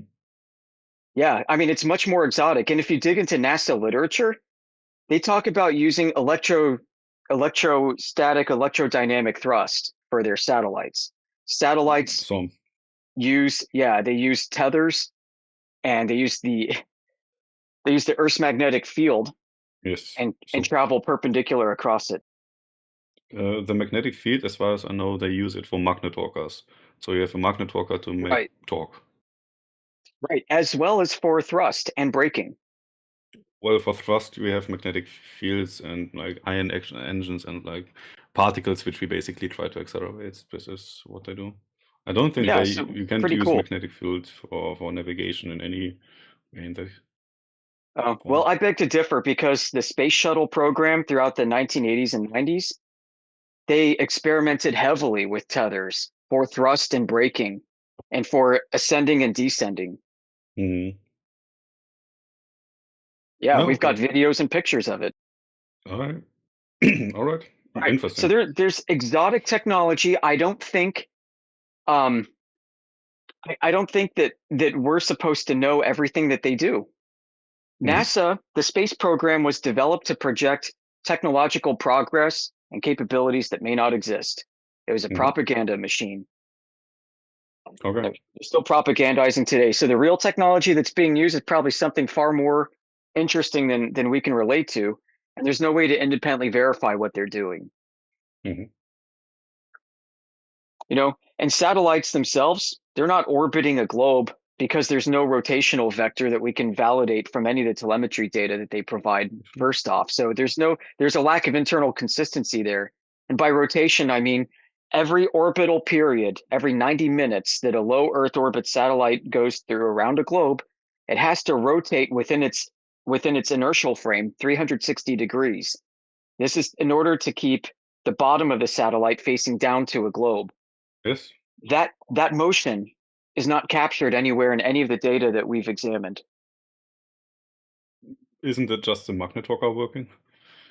Yeah, well, how do we know that it's doing it in order to reposition the satellite as it does?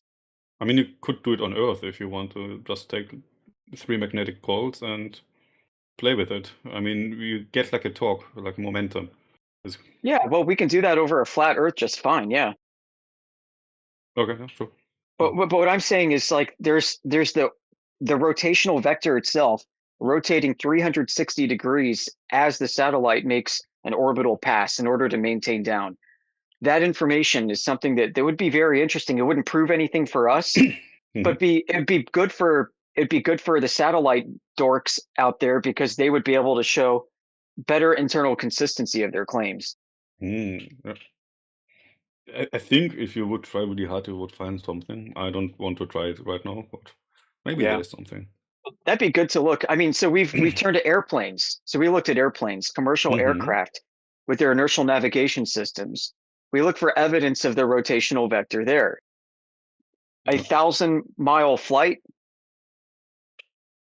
I mean, there should be evidence, like over a 1,000-mile flight, of the aircraft rotating within its own frame in order to maintain the belly of the aircraft down with respect to the surface of the Earth, and that data also does not exist. And you wait, what do you mean with rotate in its own frame? You mean in reference to another frame it can rotate? Because rotation Yeah, without another frame, it's impossible. right. But this is within its own frame. Now it's in the Earth frame, the globe frame. The airplane is doing a complex motion where it's not only going in an arc around the Earth, but also rotating. But I'm fixated on the plane itself. We can strip out all the other motions and look at just the airplane, and it should be rotating. So the airplane has to spin up a gyro or use their fiber optic gyros, whatever. And as the airplane flies, that horizontal plane of reference that's established at the very beginning, pre-flight, must be tilted. And there must be shown a deviation of the tilt of that horizontal reference plane with respect to the airplane itself, and a subsequent correction of the airplane in order to maintain pitch relative to the ever-changing horizontal reference plane. That data does not exist anywhere. And I'll tell you where we looked. We looked at an open government database called the National Transportation Safety Board. This is the organization in America that investigates all airplane and train crashes in order to find out what happened for safety reasons and insurance, and to help insurance companies. And so they have an open database going back to the 1960s of flight recorder data, black box data from aircraft. And we started taking down some of this data to look for that rotational vector around a globe, and it's not there. Must be rigged. It's puzzling, dude. This is one of the most puzzling and annoying issues of my life. Trying to prove that Earth is a globe. Can't do it.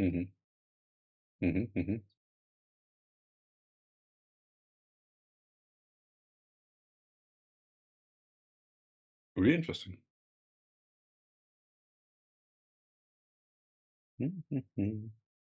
So I don't think there's a conspiracy to hide a flat Earth. I think this is just a convention, a belief, almost like an urban myth. Everybody for hundreds of years has accepted this idea that Earth is a globe, and all of our discoveries, our scientific progress in various fields is interpreted through the globe lens. So people are going to be inclined to take their data and cherry pick or massage it or do whatever they can so that it will fit their globe conception. It's called backfitting or data fitting. It's not a good practice, but this has been going on for about hundreds of years. It's gotten worse in the past 100 years though. But everybody believes they're justified in doing it. And everybody believes Earth is a globe, even as they correct the globe to flat. It's absolutely insane, but this is 2026, so I'm not surprised. Yeah. Many crazy people out there. Really interesting.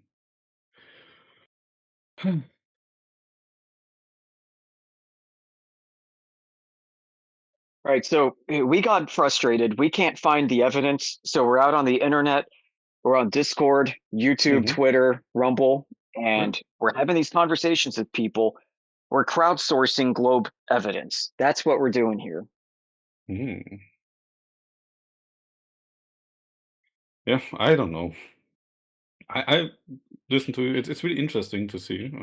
I don't say that I completely don't believe you guys, but it's hard for me to believe actually. So it's a problem. So I still think strongly of a globe.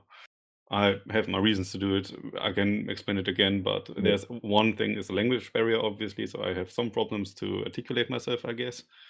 And also, maybe I should prepare myself because I just saw this channel and thought, hey, it would be interesting to listen to those guys. And We don't want you to just believe us, man. We want you to go and check for yourself. We don't want Yeah, you to just I can believe it. go do it. It's a great claim. I can do it. I can do my experiments myself. I have a budget. I also have lasers. Maybe I can do it. I can try it. Why not? Let's see what happens. I also had like some atmospheric physics. I took it when I had the time. Great. Yeah, that's a very keen area of interest for us. Yeah, so I can look into it, but I strongly believe, I not only strongly believe everything which we are teach and everything what, of course you can say textbooks are wrong and it is propagated information, but it is at some point not feasible in my opinion. So I don't think there's a reason why it should be wrong. Also with the flight recorder data, by the way, I mean, we look at air pressure, so mainly, but this is a different topic. I don't want to go into that. So I don't really care to question my whole worldview. The next question I would have is for you guys, maybe, why is it important? Let's say Earth is actually flat. Why is it important that we need this information if it doesn't matter in any aspect? Well, Or it does it changes how matter? you think It about does your matter. world, man. It changes how you think about your world, right? So when people are telling you that there are space aliens coming from other planets, you can already laugh at them. Not that you couldn't before. When people talk about space missions, you know that they're either not telling the truth or they themselves are deceived. But there's going to have to be some office, some group somewhere that knows, and it probably doesn't have to be a lot of people, but we are paying out the ass for space programs. So maybe one of the smallest things that we could see out of this is less taxes. I don't know. I'll tell you Even greater what's than important that. for me. What's important for me is to be able to look in out in the world with my own eyes and not filter it through some kind of fantasy globe. Like when I say the word Earth, most people in the world imagine Earth from space. I say the word Earth, they imagine the blue marble. Boom. There it is. That is an image that nobody has ever actually seen with their own eyes. And if you were presented an image of the blue marble, you wouldn't know what Earth should look like to evaluate if that image is even true. So instead of imagining Earth from space from a perspective you've never seen, how about when I say Earth, instead you have a cognitive shift to your own experiences, and instead you think about your vacations at the beach, you think about your airplane flights, you think about how Earth actually looks in your real lived experience. This is about aligning how you think about your world and interact with it with how it actually is, instead of a fantasy, which is a globe. And I think there's a profound power there that can give you strength in other areas of life, because if you can align yourself, your senses with your thoughts, you'll be able to live a life that's more consistent in principle. It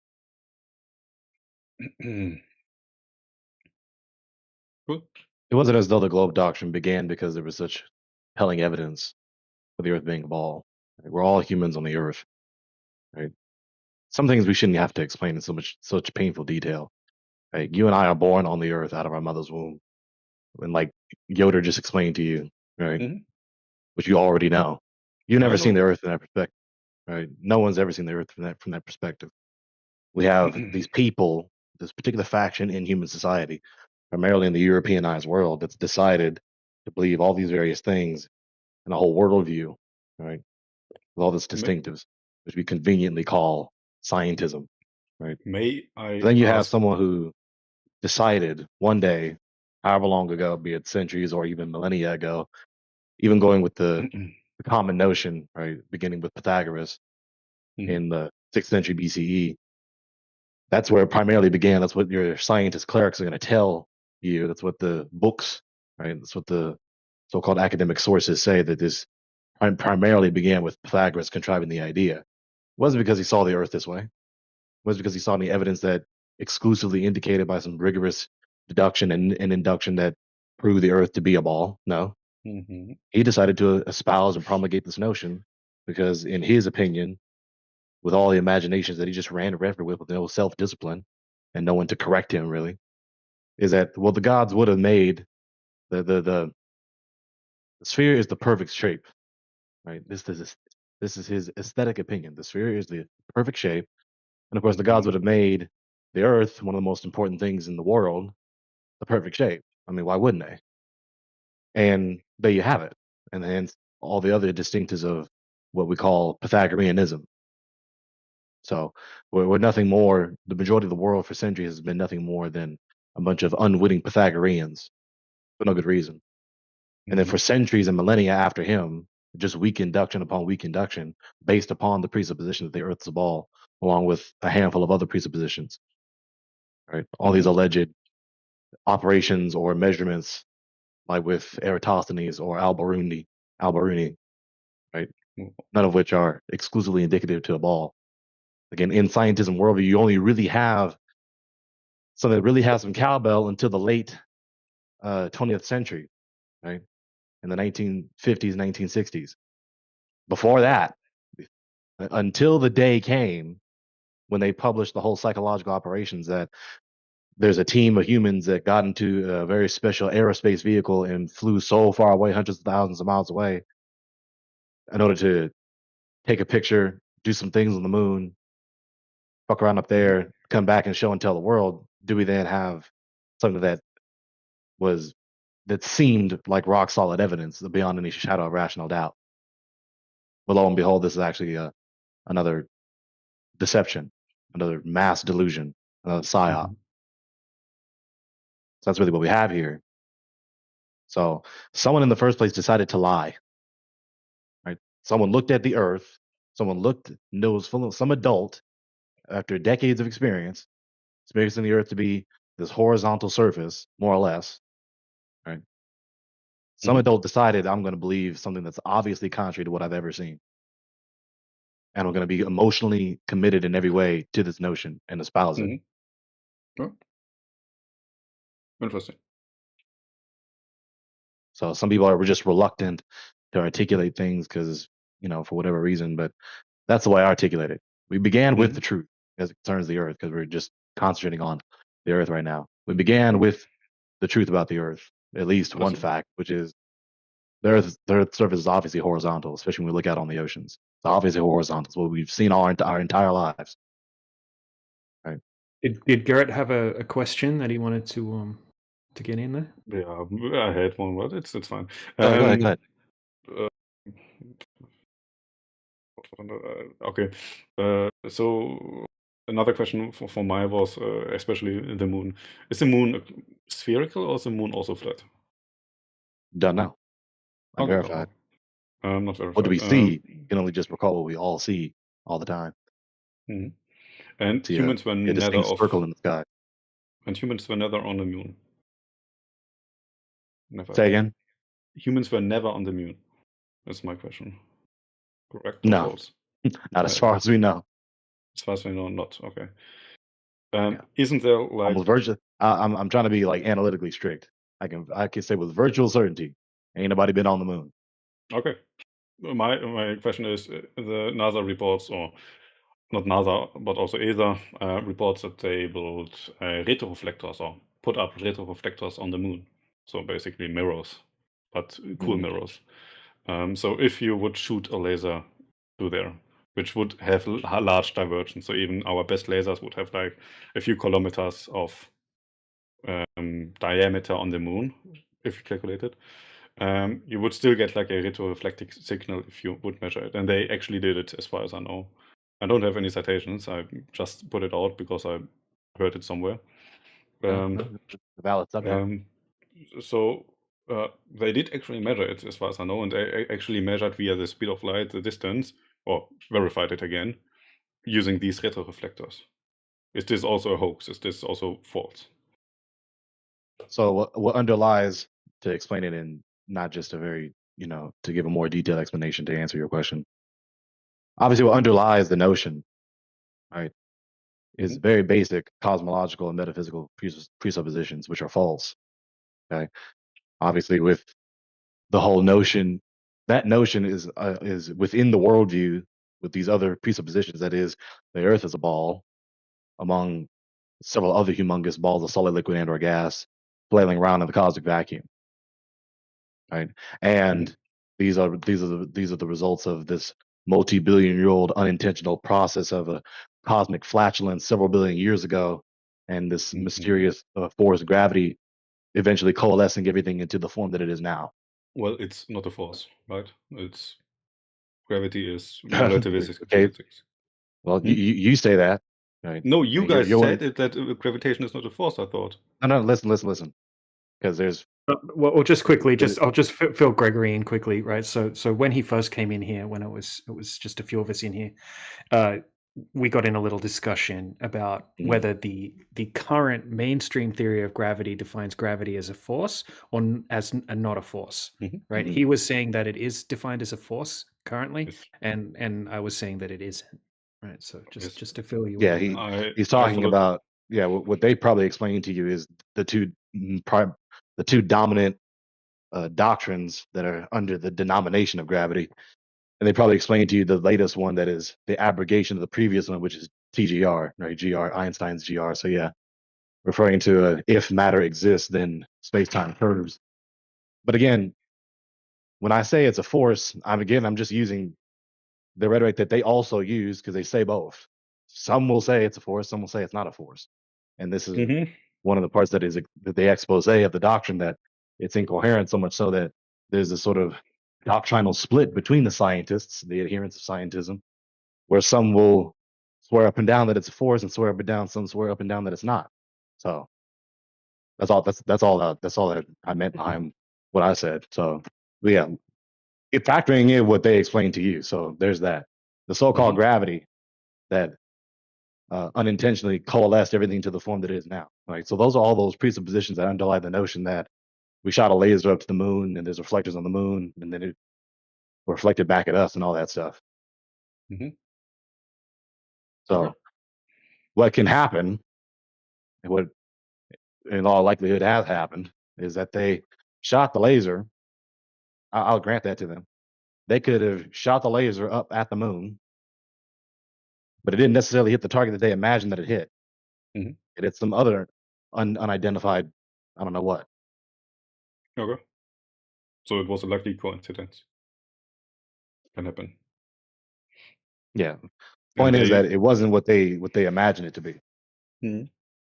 Okay. Then we have wrong information on that. Okay. Write it down. Really cool. Maybe a question at everybody, because it is really interesting. What if, like, this is like a crazy scenario, no? What if the Earth is actually round and you get someday like the definite proof that actually the Earth was all along round and humans were in space and so on? If everything would be actually true, would your worldview be shattered? Discovery as well. Be a very significant emotional event too. Because that would be crazy. Yeah, look, we already went through that once. We already changed our mind. I know. That I one just time. wanted. That was That's shattering. a valid question. Self-scrutiny. Yeah. But yeah, absolutely, of course. But it would have to be empirical evidence. It would have to be repeatable, and then there would have to be an explanation for all of our huge amount of tests that have been done. But even if, for example, you were talking about the moon missions and whatnot, right? Like we don't use that as proof that the Earth is flat or anything like that, right? If they faked that's the another moon mission, cosmological issue. Yeah, that's them lying about space travel, maybe to win the space race or for a bunch of different potential reasons. But yeah, if someone can actually find that 66 foot of curvature over a 10-mile distance over the surface of water and validate it, right? That it's actually there, then that would be interesting. That would be great. We would definitely concede if the testing was sufficient. Very cool. What else can I ask? I'm sorry if I question many things, because it's really interesting to hear your explanations. Good. I can validate. I still don't believe, just to be sure. But let's continue with like interesting stuff. I mean, if anybody else want to talk, I don't know. I don't know if I'm the only doctor here, so I don't know. No, you're So, being considerate. You're good. You're good as far as I know. I don't know. Is everybody here like a strong believer? Is this like an echo chamber? And... No, there's other globe earthers in here at the moment.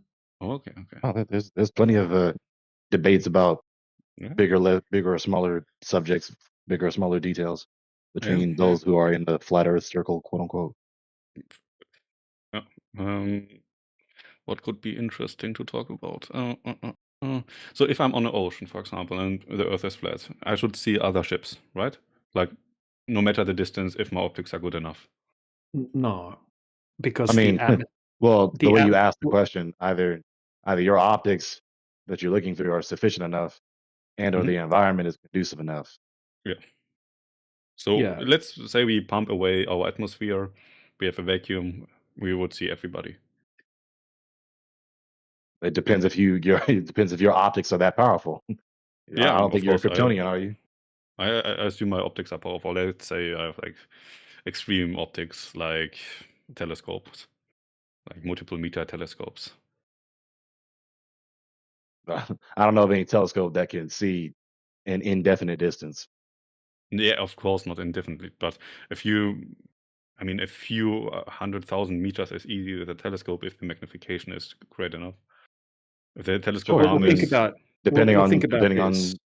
depending on the telescope and depending on of external course. factors, depending on how much brightness, depending on it's several factors that go into everything. I mean, brightness you concerning what is can visible or counter. not. Brightness you can counter if you measure long enough.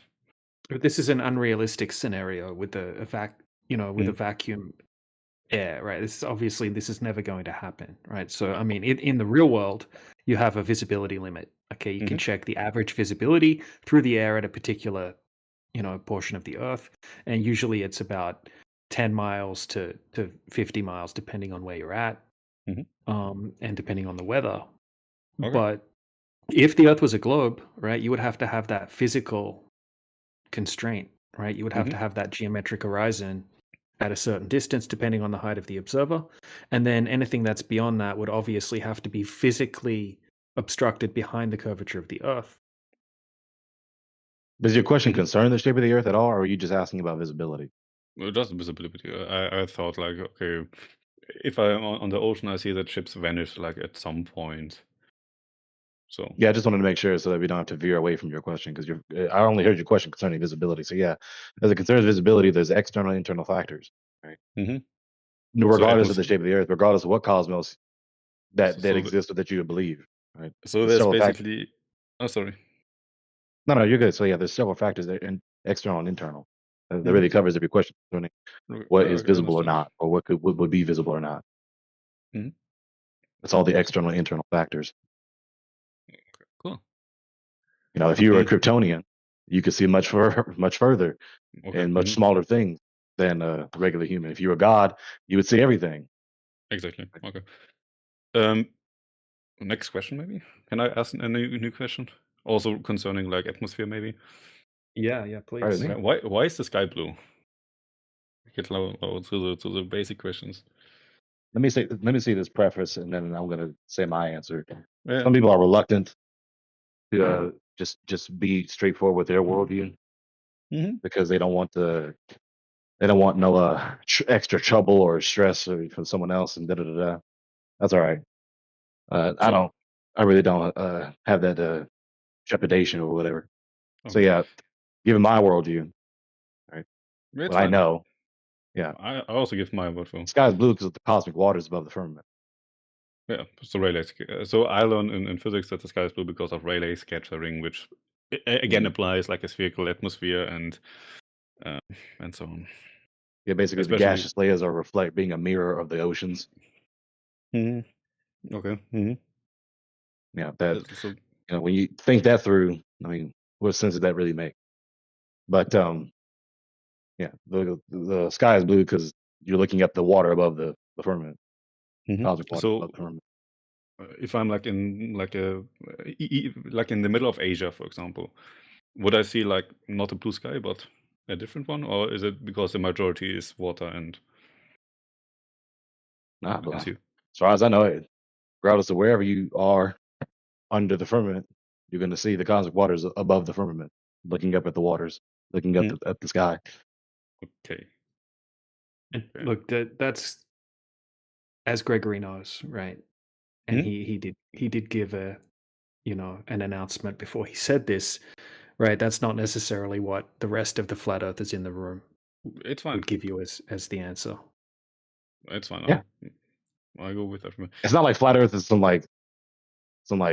strict, group with a confession or it's just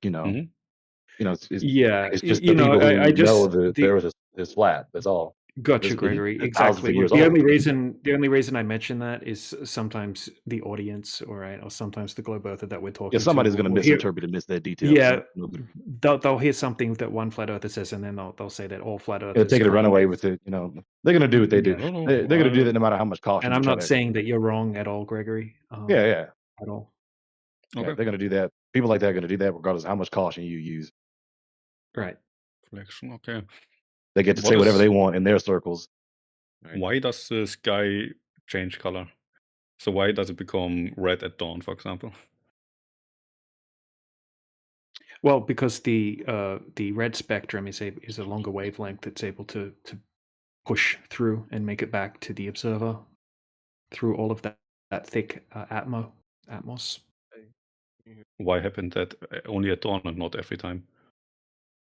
Sorry, only at Only dawn. every It time.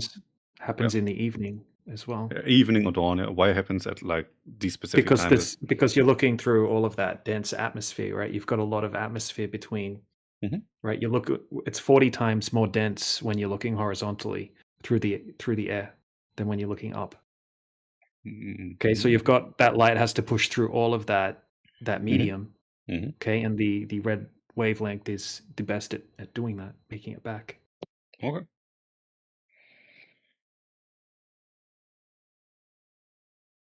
What else you got? You probably got 1,000 more questions. Well, I'm thinking about stuff which was interesting. Well, I'm writing I stuff would down, like by the way. So I have a big list on stuff. I would like to show you a long distance observation, because you were saying that you did want to do your own test. Now, what did you say you worked as again? A physicist or? Yeah, I'm a physicist. I'm mostly not for like atmospheric stuff and so on. I had like some lectures on it, but that's not really that important right now. Most of it is about accelerator physics. Okay, cool. Yeah, because the observation that I wanted to show you, it was done by a PhD that is in the field of spectrophotometry, Dr. John D, and he went out trying to do the same thing that you were suggesting that you would do, right? Try to find the curvature, and he took a bunch of his lab equipment, lasers and whatnot, and he started doing a whole series of different observations, and he was kind of forced into the flat Earth thing, by his testing. But yeah, he has a really good long distance observation done over the surface of the ocean in the UK, where he sets up a very powerful zoom camera on a tripod just 1 meter above the surface. It's an extremely calm and clear day, and out in the ocean is a windmill farm, and there's a windmill that's 11.2 miles away, and he's able to zoom in from 1 meter height and see the bottom of that windmill touching the surface of the water very clearly. And then beyond the windmill, you can see a little boat in the background. It's actually a big boat, but it looks small, obviously, because of perspective. And then he tracked the boat, and he worked out, okay, that boat is called the Shetland Trader, and the boat is actually, I think it was 14 miles away, which is, 20 something kilometers. So he did the math, right? He looked up the boat, right? He got the name of the boat. He looked up the size and the height and everything like that. And he determined that that boat would have to be physically obstructed behind 28 meters, right, hidden height at that distance, and that the boat itself was only 8 meters above the surface, but we could see the entire boat. And the windmill tower, right, the bottom 52 feet of that windmill tower should be obstructed. I'm sorry, I'm jumping between metric and imperial. The bottom 16 meters of the windmill tower should be obstructed behind the horizon, and that horizon should have been at 2.3 miles, right? The physical geometric horizon, you shouldn't have been able to see any more water beyond that, and then the the bottom 52 feet of or 16 meters of that windmill should have been hidden, but he could see the entire thing, right? And he went back to that same location on multiple different days, right? Repeating it, repeating it, repeating it, and he could consistently, see way further, right? And for that observation to be possible on a globe, the radius value would have to be something like, to see the base of the windmill would have to be 25 times larger. So 2005% in discrepancy. And we don't see any miraging effects. It's really, really nice, clear observation. Okay. So yeah, that's the type of observation that I find extremely compelling, and so do a lot of other people. But I will, if you want to check it out at some stage, since you're writing stuff down, I'll put the link to Dr. John Dee's YouTube channel and that specific observation in the side chat.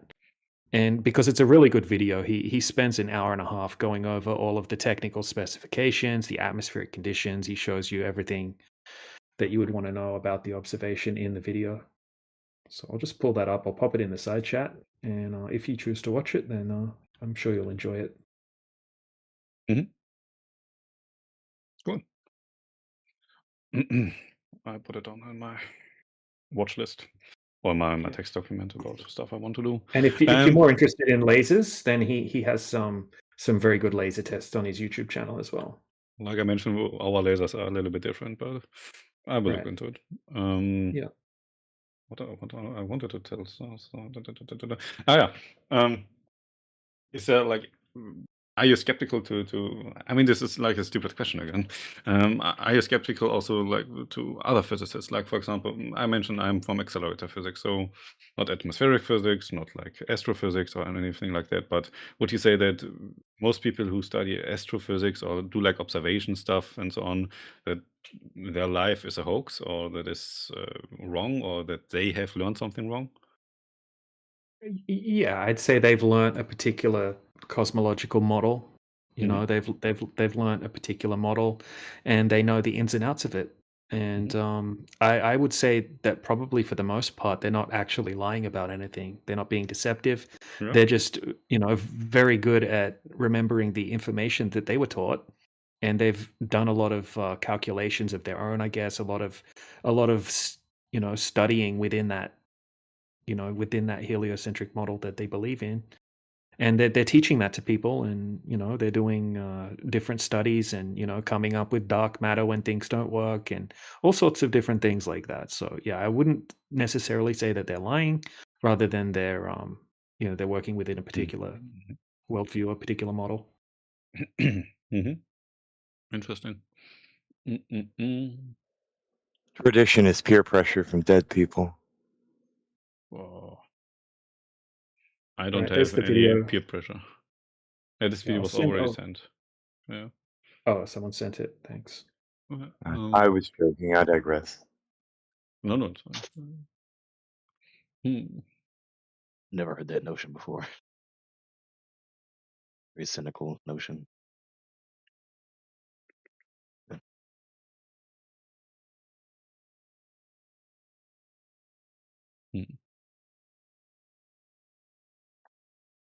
My answer to your question concerning astrophysicists, people like them, I mean, they're a distinct category of people in human society that, like AJ just told you, they're adept at that worldview, especially concerning the cosmos.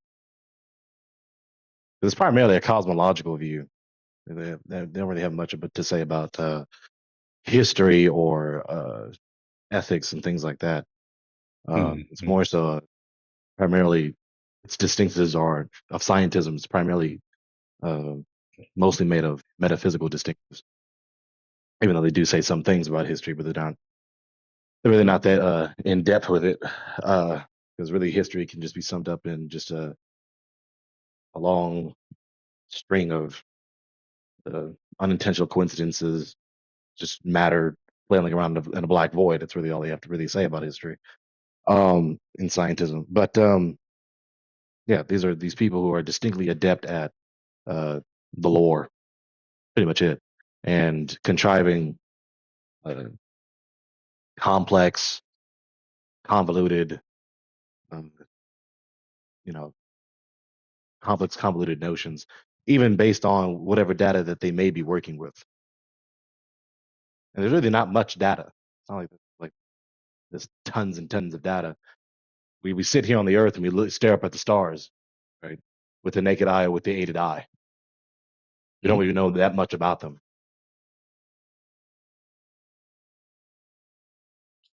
Yep. Mm-hmm.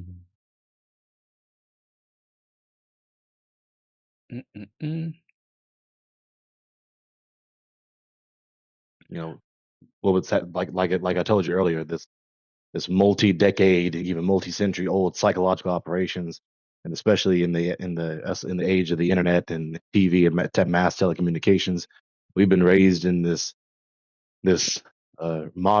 relatively modern recent culture with just inundating the masses with images and movies and music and rhetoric and very elaborate pretenses. Yep. Right? All the while being deluded themselves. Right? There's the small faction, small group that exists or that has existed that knows the truth. But someone has to know better in order to contrive these psychological operations, right? To deceive, right? Deceivers know they're trying to deceive the audience to believe and not believe, and to move them away to not believe. Right? That's what deceivers do. So there's that group. The vast majority of everyone else are just the targets of the deception, and some are. Mm-hmm. I understand. People trust their parents and their grandparents and their teachers, and I don't blame them. So when they repeat that, and they're proud of themselves that they can remember all of these facts, all these things they've been told are true, and I don't blame them when they put their faith in that. Of course, they're going to. Mm-hmm.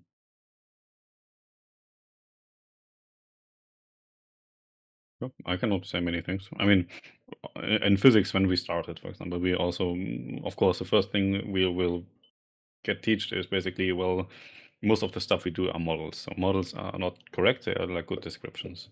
So many know of, like, for example, Bohr's model, or Bohr model, which is like completely wrong. So this is completely true and correct to question stuff, which we also do, like, all the time. Sometimes a misconception is that physicists work with models they get like from other people or from textbooks and so on. And I can verify this is not the case. Most of the time we write our own models. So we do like our own derivations and approximations, because this is something you need to do at some point. So most of the models they also use in astrophysics, especially in the publications by PhD students and so on, is mostly their own model which they applied.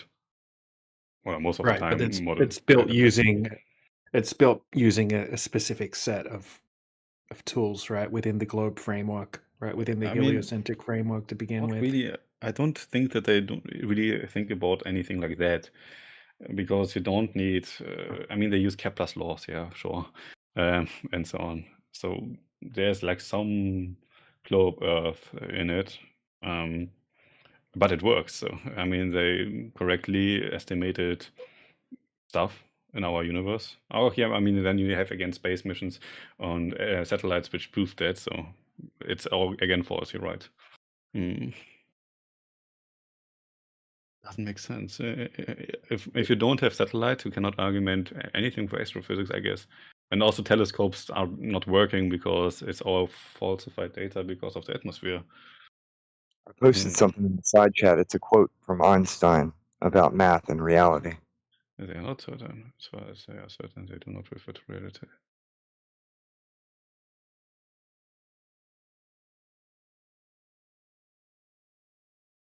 What? As far as the laws of mathematics refers to reality, they are not certain. As far as they are certain, they do not refer to reality. His words, not mine. Yeah. Einstein said many things. He also didn't believe in quantum mechanics at first. He was really unsure. There's a lot of folks who like to say that math is reality, and Einstein It's says otherwise. mathematics is a language. You can describe many things with mathematics. And in Exactly. physics, we have models. But a model is never the reality. This is what we learn in Yeah. physics. This is correct. You can have a mathematical model for how hard Superman has to slap a chicken in order for it to be fully cooked, but that doesn't mean that there's a Superman to slap a raw chicken. Yes, but of course we have observations, so empirical data goes in, and then we try to model it using physical laws. This is how stuff normally works. So for example, I look at something, look at how it changes in my image. For example, at my accelerator, I change one part, look at the end of it, the result, what happened, and then I try to figure out why this is the case. For example, gravitation or electronic Coulomb interaction, not electronic interaction, Coulomb interaction. If something like that is the case, then you can see it. And then you can make a model describing, hey, if they get too close, they eject each other out of each orbit or whatever. This is something you can do. But yeah, I see the point with argumenting purely mathematically and don't having any empirical data. I mean, there is empirical data, but it's from satellites and satellite telescopes, so they are not trustworthy. Yeah, then astrophysics is pretty hard to justify. Right. I mean, essentially what we're doing is testing the claimed mathematics, which is the core of the entire heliocentric model, which would be the R value, right? The radius value of the Earth. Yeah, for sure. It's you know, if you can if you can validate that, then that would be something we'd be very into. Yeah. But I think that that's never been done. I think that the heliocentric model is basically an inverted celestial sphere model, mistaken as reality over a long period of time, and taught as physical reality, still to this day. So Right, but I think sorry, go ahead. So if I would, for example, randomly build a satellite and have a rocket and would it put into an orbit, would you then believe me if I show you the data of that? How would you validate the data? I mean, obviously, you're not going to be able to launch it up there. You're going to have to hitch a ride on a government approved No, it's a rocket. company. It would be a company. Right, but it's which company in particular? I mean, they're going up on rockets that are basically permitted to go up by the country that's launching the rocket. So the company, I think it's Samos, or I don't know. Yeah. But yeah, it would be a permitted per country. That you're right. So it's still unbelievable, right? So even that Well, would be it's not something that we can validate, and not necessarily something that you could really validate either. You would be handing over data that you're getting from someone that you would have to trust. I mean, we could direct the UHF antenna directly for your receiver. So you could measure it if you would put up your satellite dish up, and then you can measure it. This would be possible. Right. So, I mean, if someone has something that's been done that would validate the Ursa globe, right, using that type of method that you're talking about, then we'd be very open to, to looking over it. Yeah. You can work on it. Yeah, for sure. Up.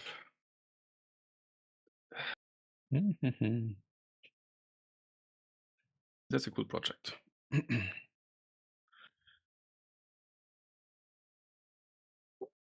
I mean, we would have to validate the map first of all. Does it even fit?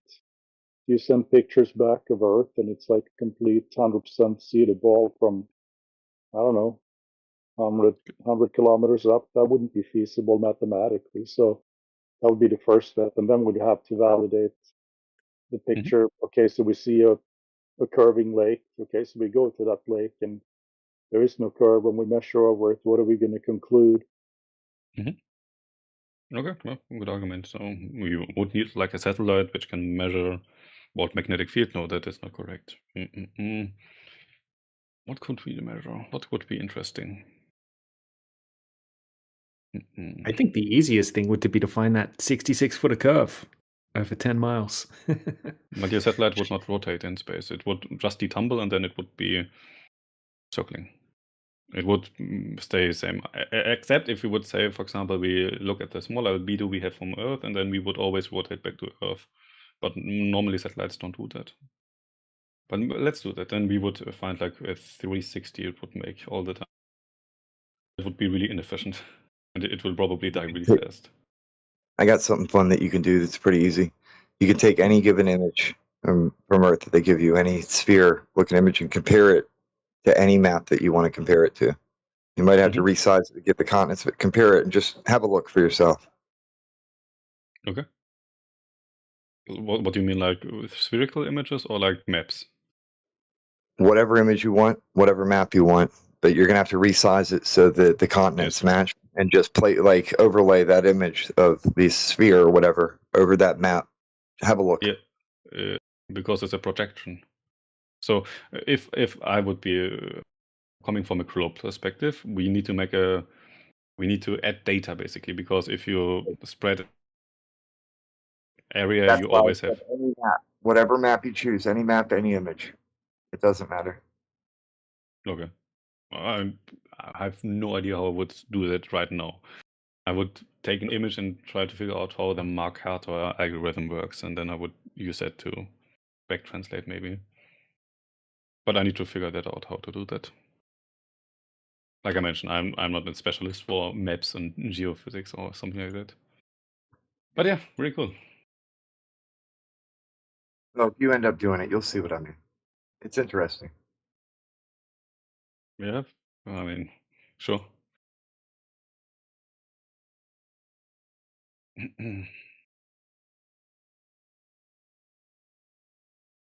Really, really cool. But yeah, so satellite astrophysics. Let's take that away. This is not working. That is stupid. We have no issue with high altitude aircraft over a horizontal plane. Works fine. Yeah, okay. I mean that is reasonable.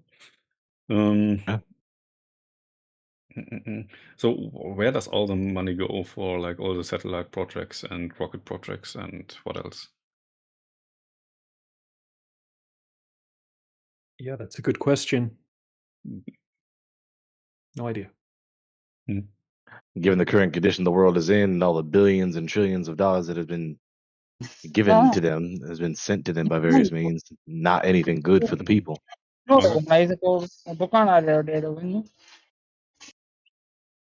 Okay. Do you actually believe? I mean, let's take Artemis. Artemis just happened, or did not happen. I don't know. The module in which the astronauts lived, the European Service Module, the ESM. Did There's they a lot actually of build it? Globers who are questioning that. A lot of Globers who are talking about that. I understand why the computer has disconnected me. Yeah. Okay.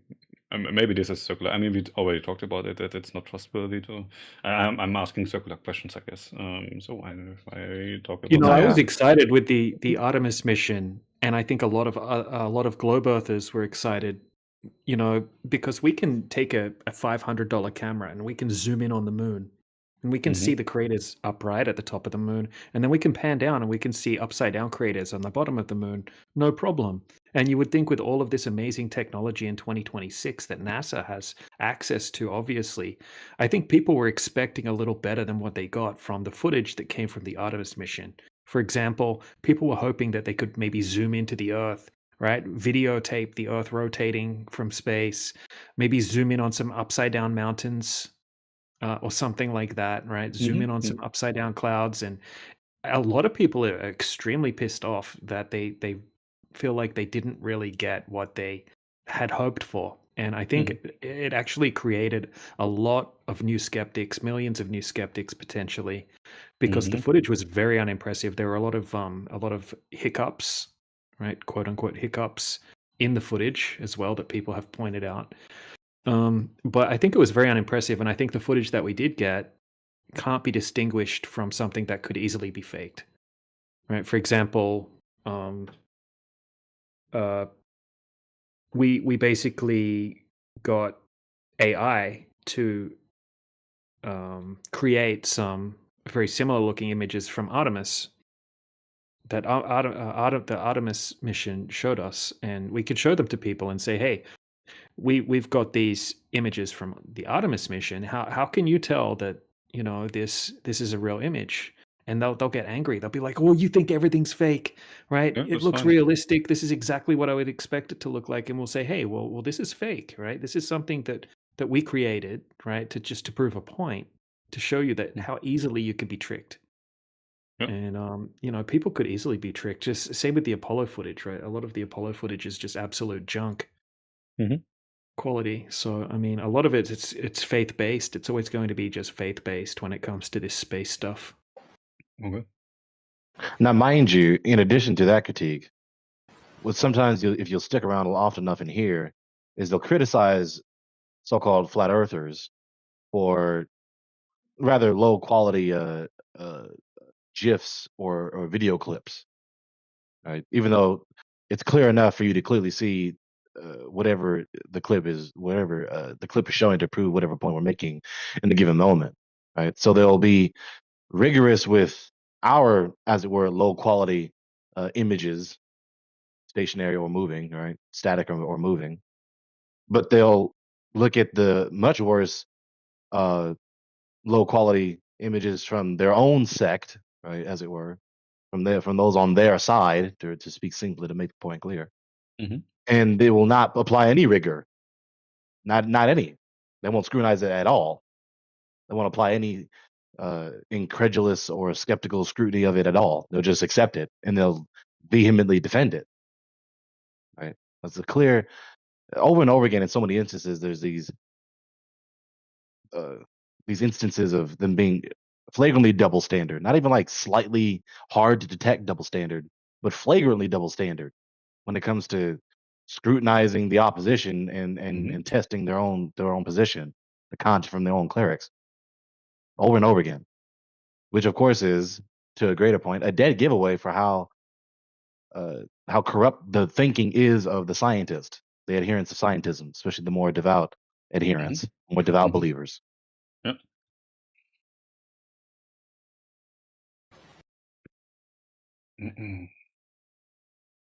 Have you seen much of the original Apollo footage? No, I mean I saw like the videos where they played a little bit and put up their boulder and so on, which is quite funny. What do you think about? Have a look at the footage, right? The little clip I just put in the side chat there. I find these highly unimpressive. More looking like something that would more so be miniatures models. Something like that in a studio. I find it extremely unrealistic looking. And DJ, I see what you did there. Highly unimpressive. I see what you did there. I granted. The GIF, you mean? Yeah, I see.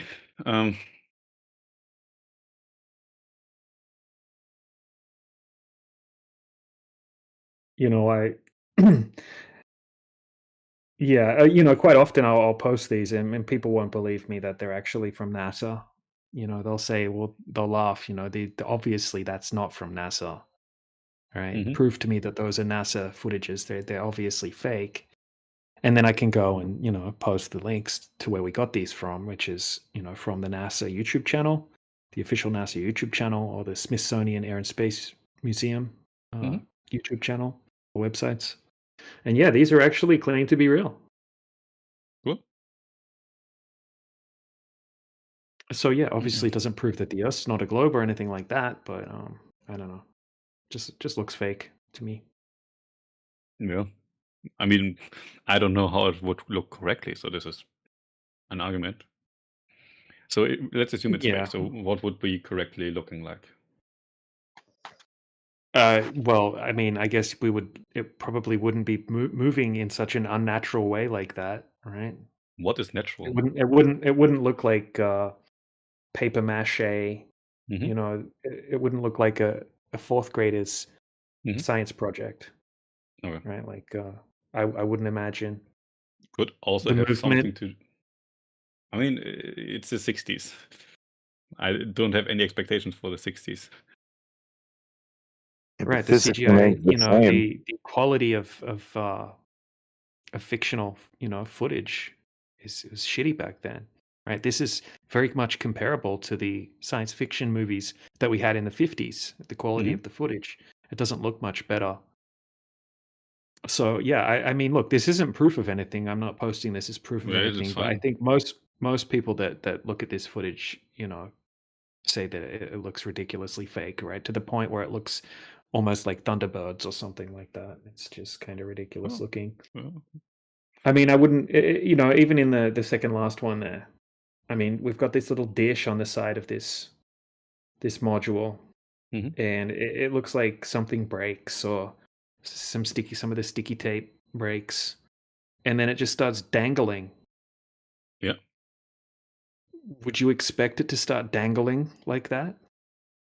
Maybe if it was in a little studio on the Earth, it would dangle naturally like that, with the Mhm. Earth's gravity. But in space, I wouldn't imagine that dish would drop off like that and then just start dangling downward. But hey, not proof of anything. I like to stick with the long distance observations, the laser tests. The dish looks like it is following like the other vehicle. So it looks like it's like a hysteresis. Like there's like this cool thing like hysteresis switches, but I don't know. Let's say it's dangling. What I would say, because I think DJ's being too modest with his point. What I would say, given what he's presented, right, is if the Anybody alleged who authentic believes footage, art is is a if the alleged is a authentic footage is indeed authentic, why is it indistinguishable and that in fact even looks damn near worse than what is known to just be fabrications for the purpose of entertainment? Mhm. Right? That's not what you would expect. Not anyone who really has any self-respect. Yeah, I don't know. Well, maybe I don't have self-respect. Could be that. I mean, would you not hold these supposed wise people, these doctorates, Doctor so and so of this and that field and this and that special field, and they're doing all this technical, wise things with all the technology, and they're going out there and traveling hundreds of thousands of miles away from the Earth? Would you not expect them to produce some video records of what they do that would be far quality, higher, better quality than uh, movie makers in Hollywood or what have you? Yep. So they wouldn't be producing alleged authentic video records of their great endeavors and operations that are indistinguishable from obviously fabricated images to give the illusion of some sort of imagination, to illustrate some imagination for the purpose of entertainment. Mhm. Yep. I mean, think of it.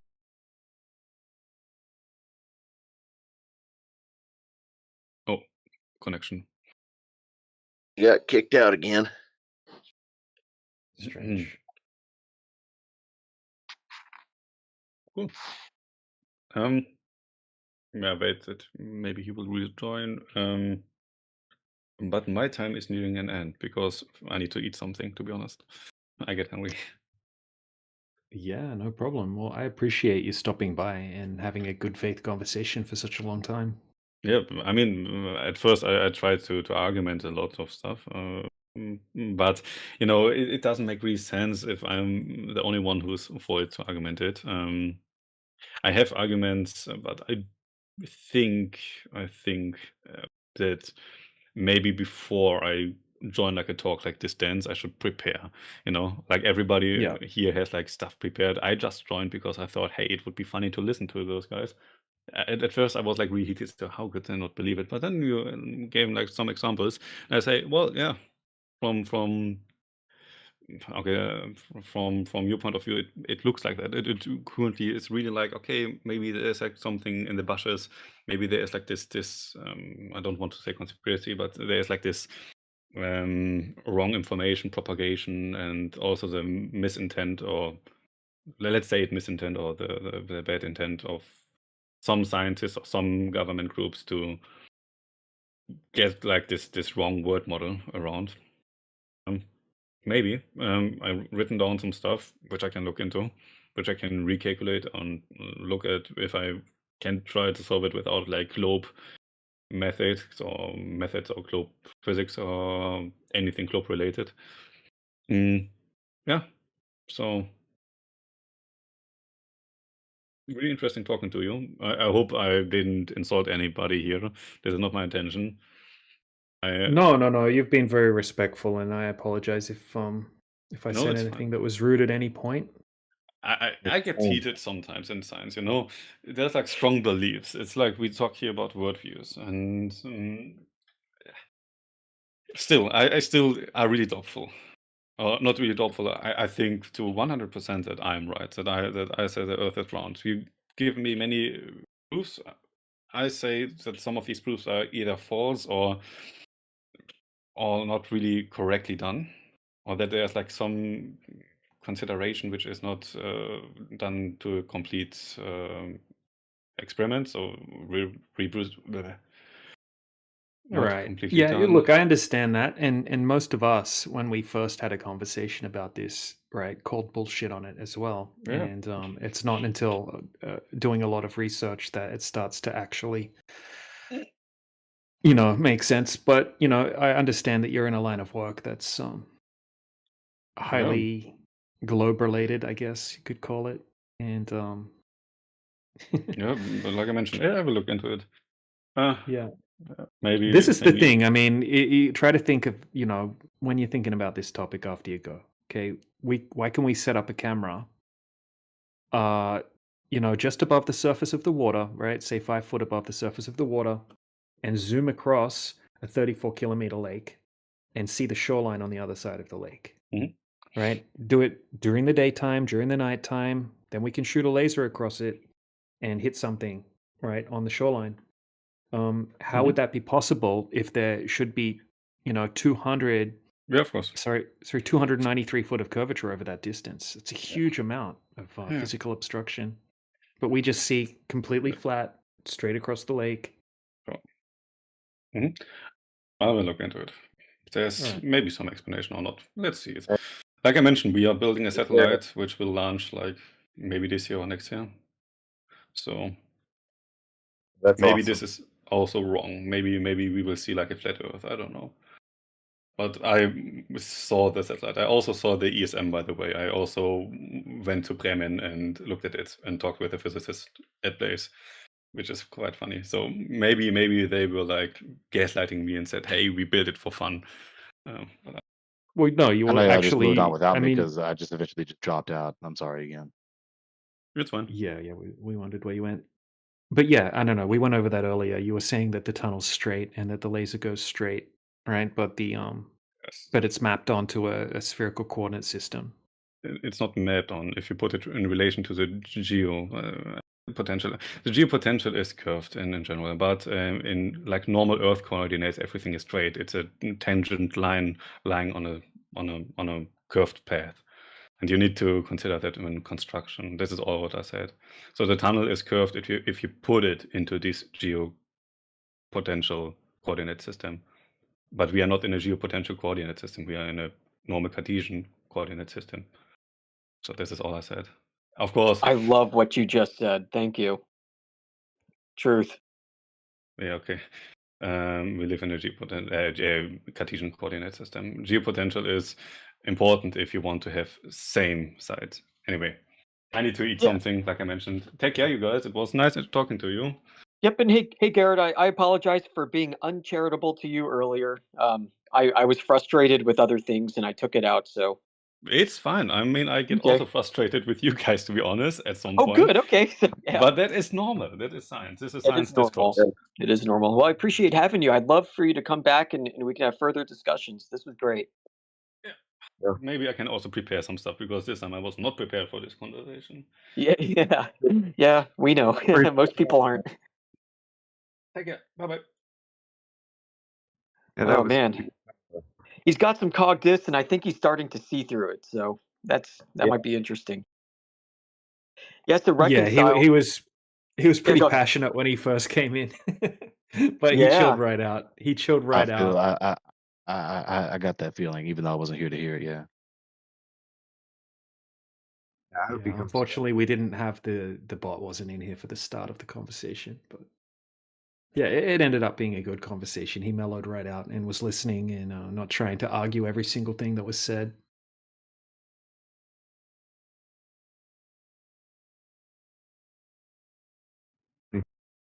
man. So you know what I think he's imagining, and this is I think pretty common. He's imagining the universe in, like, Einstein's relativistic gravity frame, where everything is warped and looping and bending and curvy, even though when we go to measure these things in reality, it's straight. It's the whole Lorentz contraction thing. In all We likelihood, that's a very good inference. Yeah. He sounds intelligent enough to contrive such a erroneous idea. Yeah. He kind of encapsulates the target audience that I really hope we can reach. So I'm kind of pissed at myself for getting angry at him earlier, because I would like for more folks of his caliber to come through here. Yeah. The more adept layman. Well, at the time, we had just got done talking to several idiots, and then he came in, so I think everybody's a little on edge. I'm glad he chilled out. That ended up being a great conversation.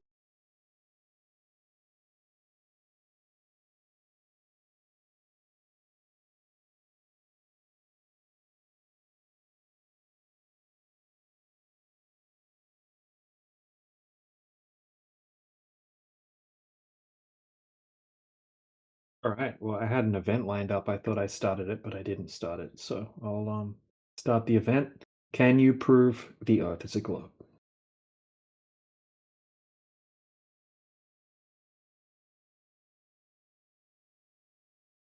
Are you able?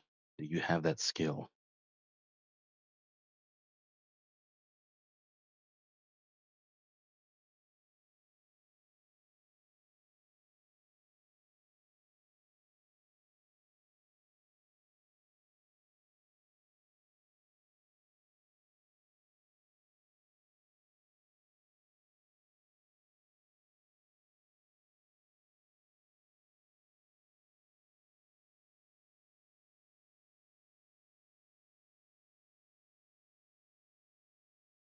I wonder if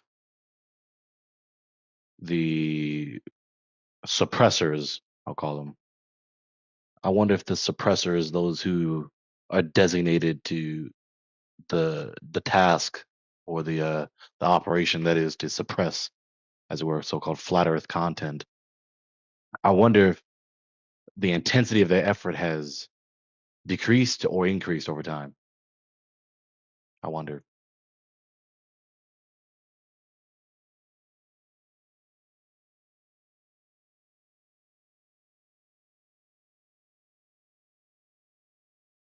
Doesn't it look like Artemis 2 was a suppression operation? I would more so categorize it in more deception, less suppression of opposing information.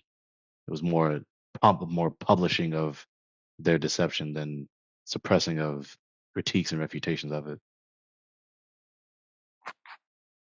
I like the numerous times they mentioned flat Earth mockingly, and that not flat sticker on that guy's helmet, if that's a real picture, stuff like that. Trying to mock flat earthers. There's that mockery, yeah.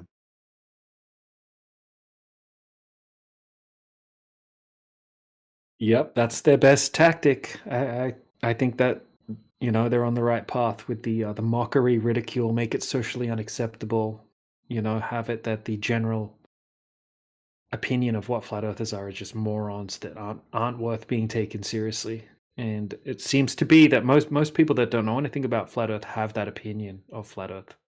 They think it's retarded, right? The arguments are junk. It's been completely debunked. And again, what makes the difference, right? Because people still don't grasp it. What makes the difference is sound argumentation. If all you have is just bigotry, if all you have is this attitude that basically says, "Nah, snicker," and then wave your hand and then disparage, if that's all you have, then you haven't proven that you know better. That does not make you know better. Okay. But if you actually have sound argumentation, then that's when you know better. So if they have anything except sound argumentation, you don't know better. It's as simple as that. There's nothing more to say about that. It's as simple as that. Yeah. You know, as we just saw with a long conversation with a physicist, you know, that just randomly came in here, he wasn't presenting, you know, he wasn't able to say, hey, oh, well, this will be easy to debunk, right? Here is some information, here's an empirical, you know, test that's been done that debunks you guys. He wasn't able to do that. In fact, he kind of gave up even trying to do that and admitted that he doesn't have anything prepared and he would have to go to a bunch of preparation. He even was brainstorming on the spot, trying to say, "Oh, well, okay, what could I do to try to debunk flat Earth or try to prove the globe?" And he couldn't think of anything. So that's another thing too. Very good point. It cracks me up. Even not just in the context of debating the shape of the Earth or cosmology overall, in any debate context, when one of the interlocutors isn't asking their opponent, "How do I refute you?" Have you not forfeited the debate? Have you not conceded ignorance? And you would think if they're so tenaciously adverse, right, to our position, they would never muster the strength to say such a thing. But some of them do. Even the more articulate ones. It really does amaze me. It amazes me even though it's kind of expected, mildly. I'm gonna be accurate with my my emotions and my opinion. It mildly surprises me. But it does very much amaze me.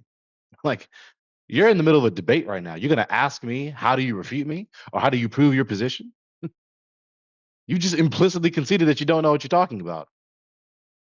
You're done. We're done here. The debate is over. You lost. As of right now, you don't know.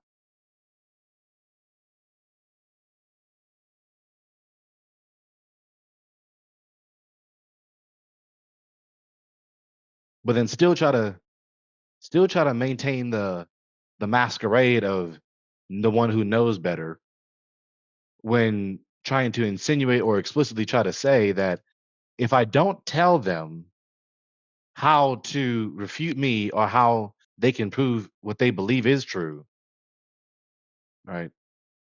If I don't tell them how to articulate their affirmative to prove what they want to believe, or if I don't tell them how to soundly refute something that they don't want to believe, that proves that I don't know what I'm talking about and that they know better, and that I just don't really want to discipline myself to be sound in my thinking. It's amazing. Some of them still doing that.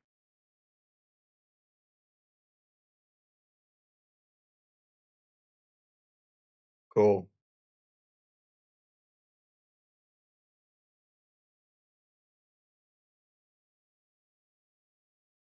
Cool in a very tragic way. Yeah. welcome, talentless anorexic guy. Thank you. What brings? Yeah.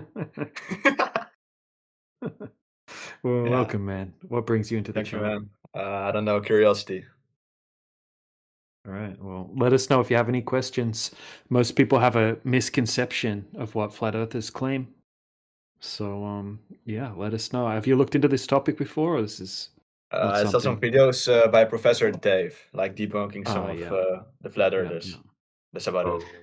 yeah. Yes, well, that guy, he's not really a professor for starters, right? But Oh. that's not really the biggest thing, right? So, yeah, that's just a fun name. He thought he'd call himself on YouTube as Hoping that people he's would believe that he really is a professor. yeah, you know, he just reads scripts. He pays people to write his scripts and he reads them out. like an actor. He's like an actor basically. Yeah. But Can he what he actually does is biologically? he misrepresents.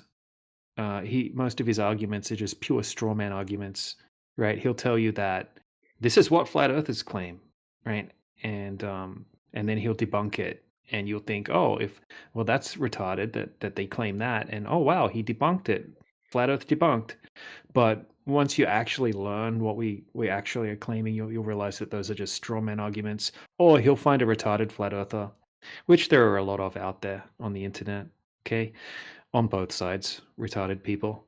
But he'll find one, and he'll find a really shitty argument, and he'll take a clip of it. He'll say, okay, this is what all of the flat earthers claim, and he'll debunk it, and then everyone will clap and Yeah. think flat earthers are dumb. So I have like one question, which I like never really got. Yeah. Like, why would the government spend so much money? What's it called? Like, acting like they went to the moon and acting like they know what shape the Earth is. Like, why would they spend so much money on that stuff? So, like, why? For what purpose? To outspend the USSR and thrust their economy into shambles. That's one level. So Yeah, I think for that what? that would be insinuating that they know that the Earth is actually flat, and that they're lying to people about it being a globe, and that they have gone and tested it, right, and that kind of thing. Tested it to be flat, and they're actively lying. I don't think that they're doing that. Most of the people that work at the government, I think that they genuinely believe that the Earth is a globe. And even if NASA is lying about going to the moon, etc., right, that doesn't mean that they're lying about the shape of the Earth, right? They probably genuinely believe that it's a globe, that they're lying about the pictures of from space. So that's it's. Does that answer your question? Maybe they're not lying. Yeah, but like, how come like the what's it called, like the hierarchy of like scientists? How come like almost every scientist Hello, believes the everyone. Earth is like around or like a globe, but like some people on Discord think it's a flat Earth. Do you like get it? So why do all these scientists think the Earth is round and yeah, not so many scientists Yeah, believe the Earth's flat? Why? well, yeah. There's actually plenty of scientists that are flat earthers, right? People that Yeah. hold high degrees. Yeah, but most people in the scientific field, right? They're just regurgitating the textbooks to get their degree. So they're regurgitating the information in the textbooks. They're memorizing it, right? They're writing it down in their exams, and they're getting a good grade, which allows them to get their degree. And they've probably also been taught the Earth's a globe from a young age and never questioned it, never tested it. And they're just working within that globe model framework for whatever job they're doing. And that's it, right? They're not lying. They're not lying. They just believe it's a globe because their But professor taught them that. but don't they like test Now, it? give yourself a moment. Give yourself a Pick up moment one to think about question. your question. Pick Wait, up wait, one question. wait. Let me just ask him this. Give yourself a moment to think about your question. All For right. me? Apply, yeah. Apply the same principle of your question to like the minority Muslims in Italy, all right, in contrast to the Roman Catholic Christian magisterium, all right. You see, why does this minority believe contrary to the majority of the established official faction? Right. Yeah, I see.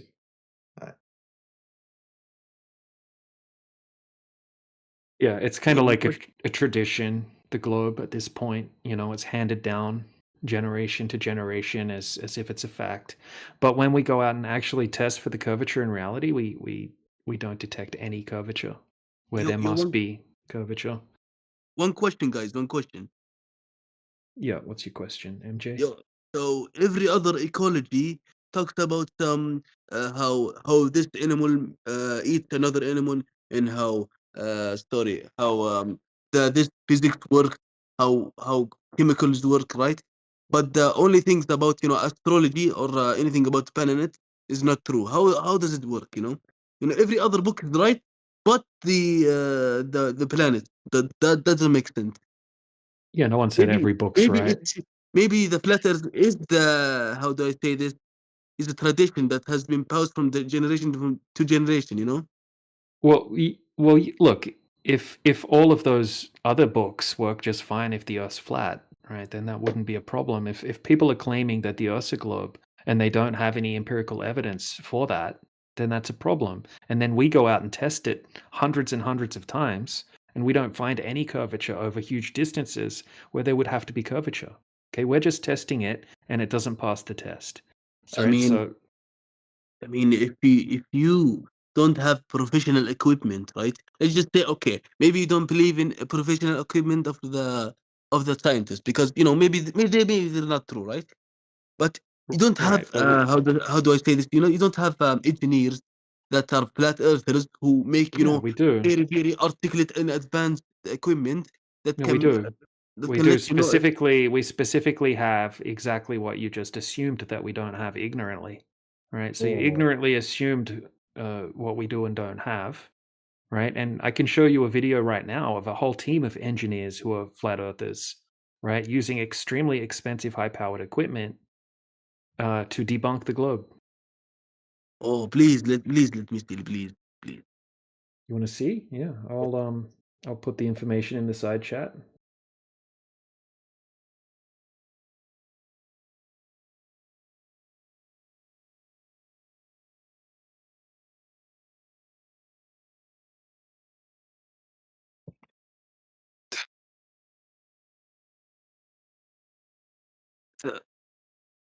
All right, so in the side chat, I'm going to post this for you now, if someone else hasn't already done it. All right, so here we go. Okay, so here is a 120-page PDF document, an hour-long video, 5 different laser tests, right? This is done by a team of field engineers core group. So yeah, you can check that out in your spare time and analyze it and try to debunk it. Okay. Okay, that actually sounds very legitimate. I'm gonna try to see if I can see if there is any contradiction. Okay. Sure, please do. Okay, thank you guys for your time. Yeah, no problem, man. Have a good day. Or you can stay and ask more questions if you want. No, my first chance is like 1%.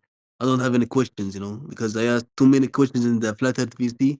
I think they got tired of me. All right, we're in the Flat Earth VC right now. Oh man, you don't understand. I spent like 2 hours talking with them, non-stop, and they like how do I say this? Kicked me out. In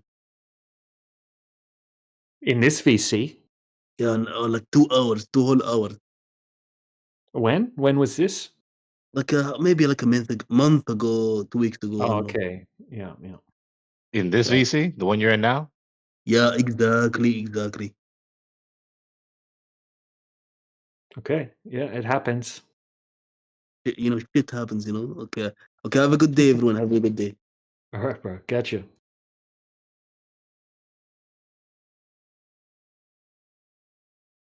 All right. Hey, what happened to our event? Someone closed our event.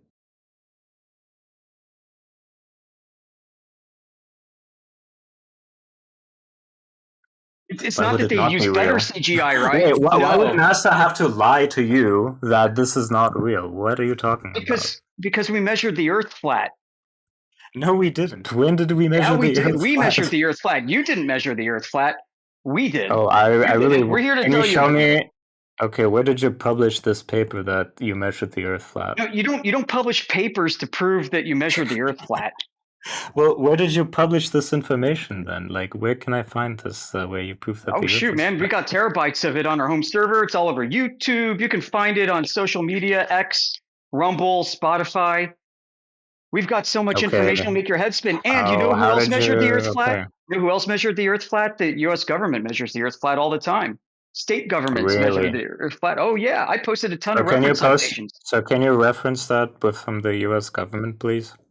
Okay, let's see. I've got one from like Federal Highway Administration. Let me go pull that one up. Okay. Yeah, I would like to read about that.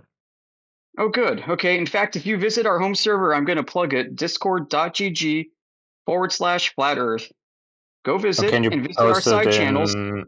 I'm Can not you going to not post it post it because I'm in the not side posting chat? in here. No, that's why I'm giving you the address. And you can go to our side channels, go to Geodesy, which is surveying, or go to the channel for satellites, and you'll understand. Can you Okay, post this the is from the Federal Highway. URL This is of okay. I'm going to continue. Okay, I'm going to continue.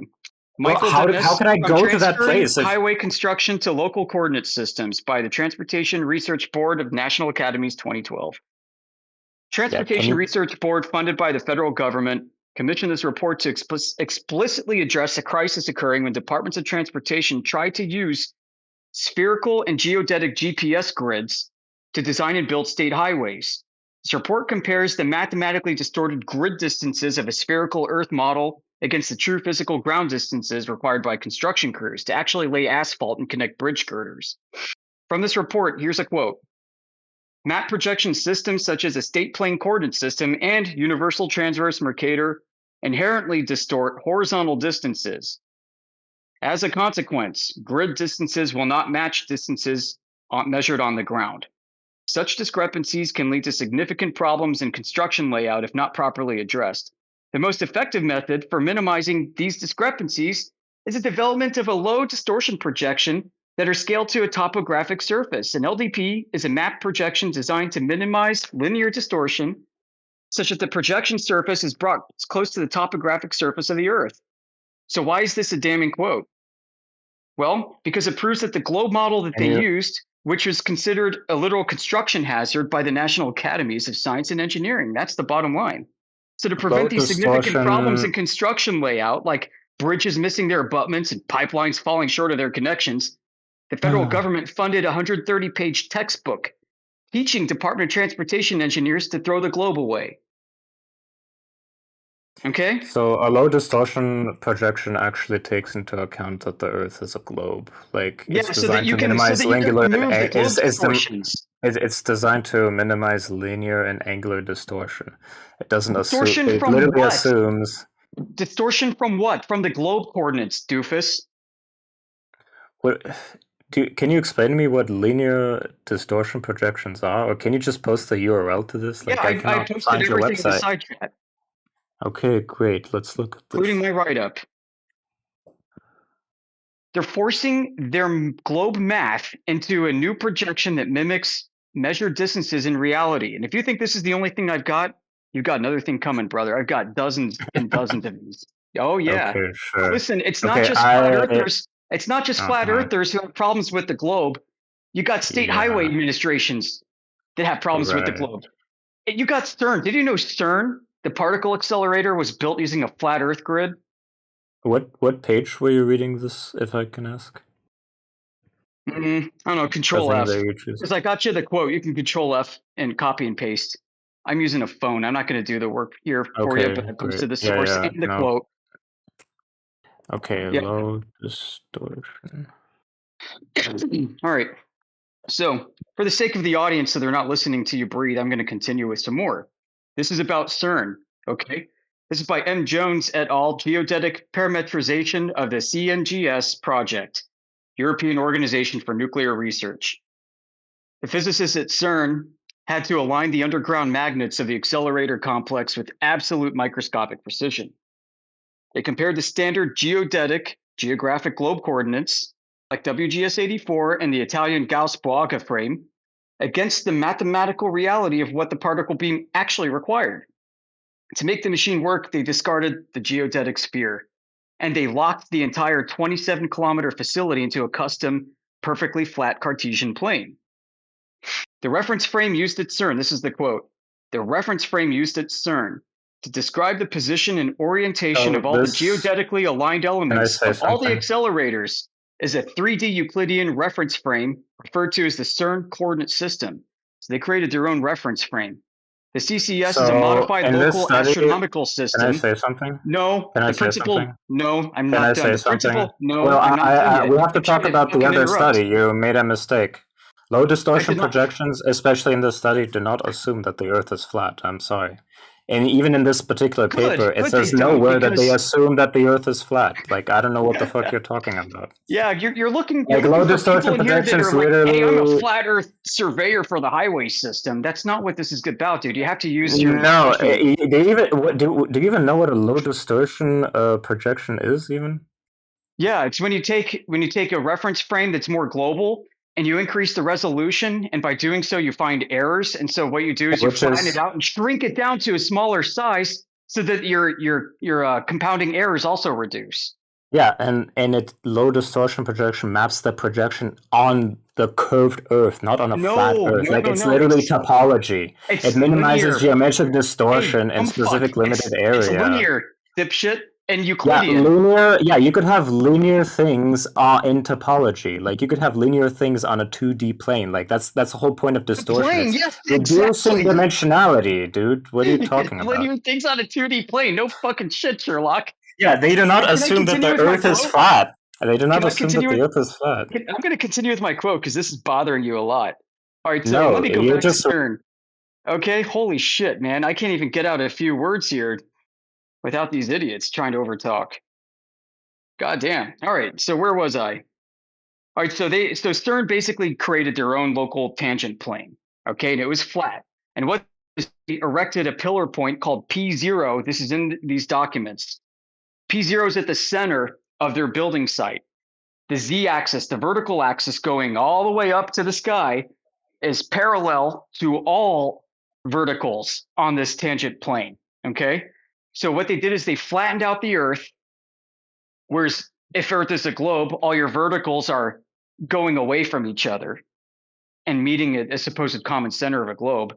In this case, they flattened it out such that all the verticals are not meeting at a common center, but are all parallel to each other and perpendicular to the surface. Over 27 kilometers. This principal point P0 was chosen for their point of origin and for a reference point for all other vertical axes throughout the entire construction project.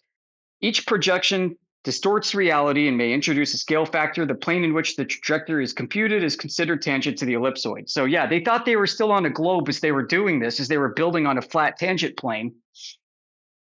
And they were measuring the Earth flat and treating it flat.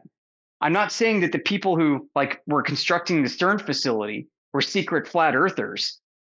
And this is the cognitive dissonant part about this. These people are globers and they think they're justified in treating the Earth as flat, plain and simple. Okay? So is this guy still around, or did he decide to bolt because he couldn't? Yeah, he left. Well, fuck him.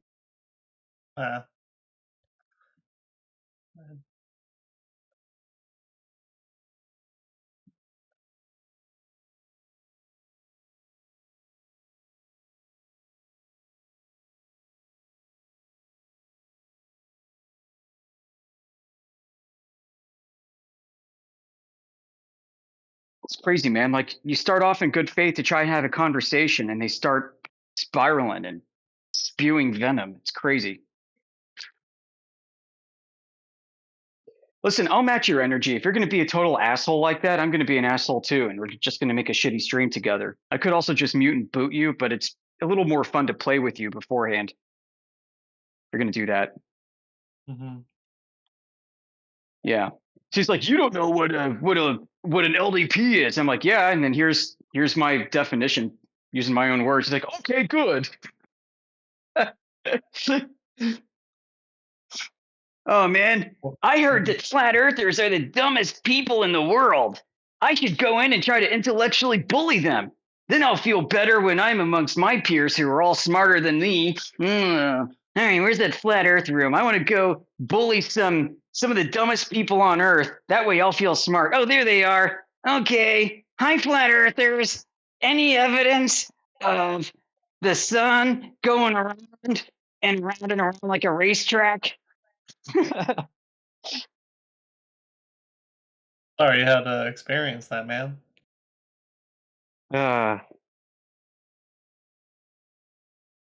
If Earth is flat, how come I dropped my hand sandwich? Mm-hmm.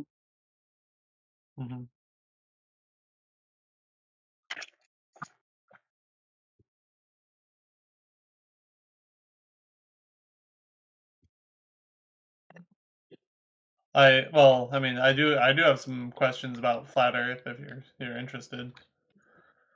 Okay. Your position.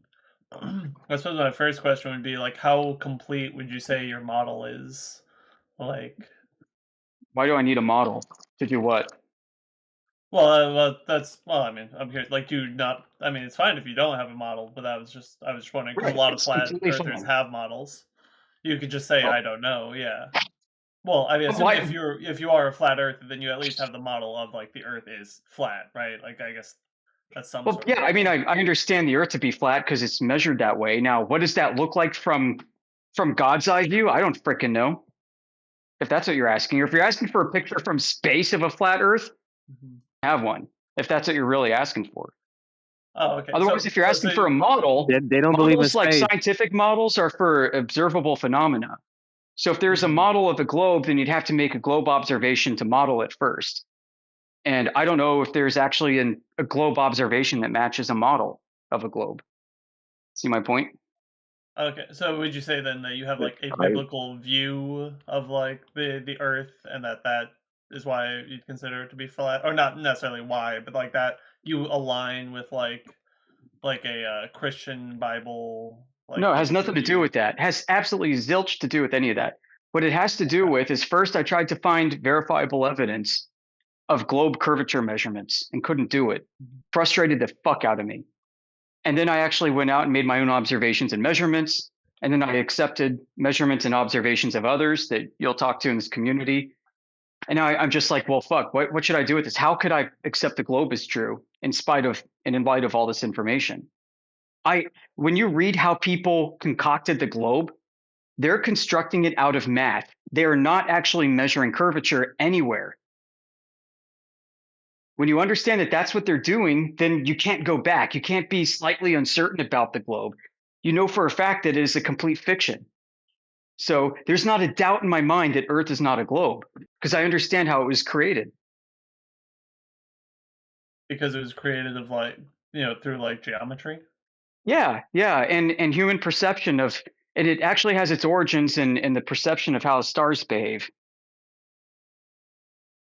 Yeah, I suppose because that's like because there are different stars depending on where you are, and then Right. that So gives people people the idea. perceive, yeah. So people perceived back in the day, Greeks like Pythagoras, even Aristotle, Hipparchus, Aristarchus, like all these Greek astronomers, they perceived a celestial sphere.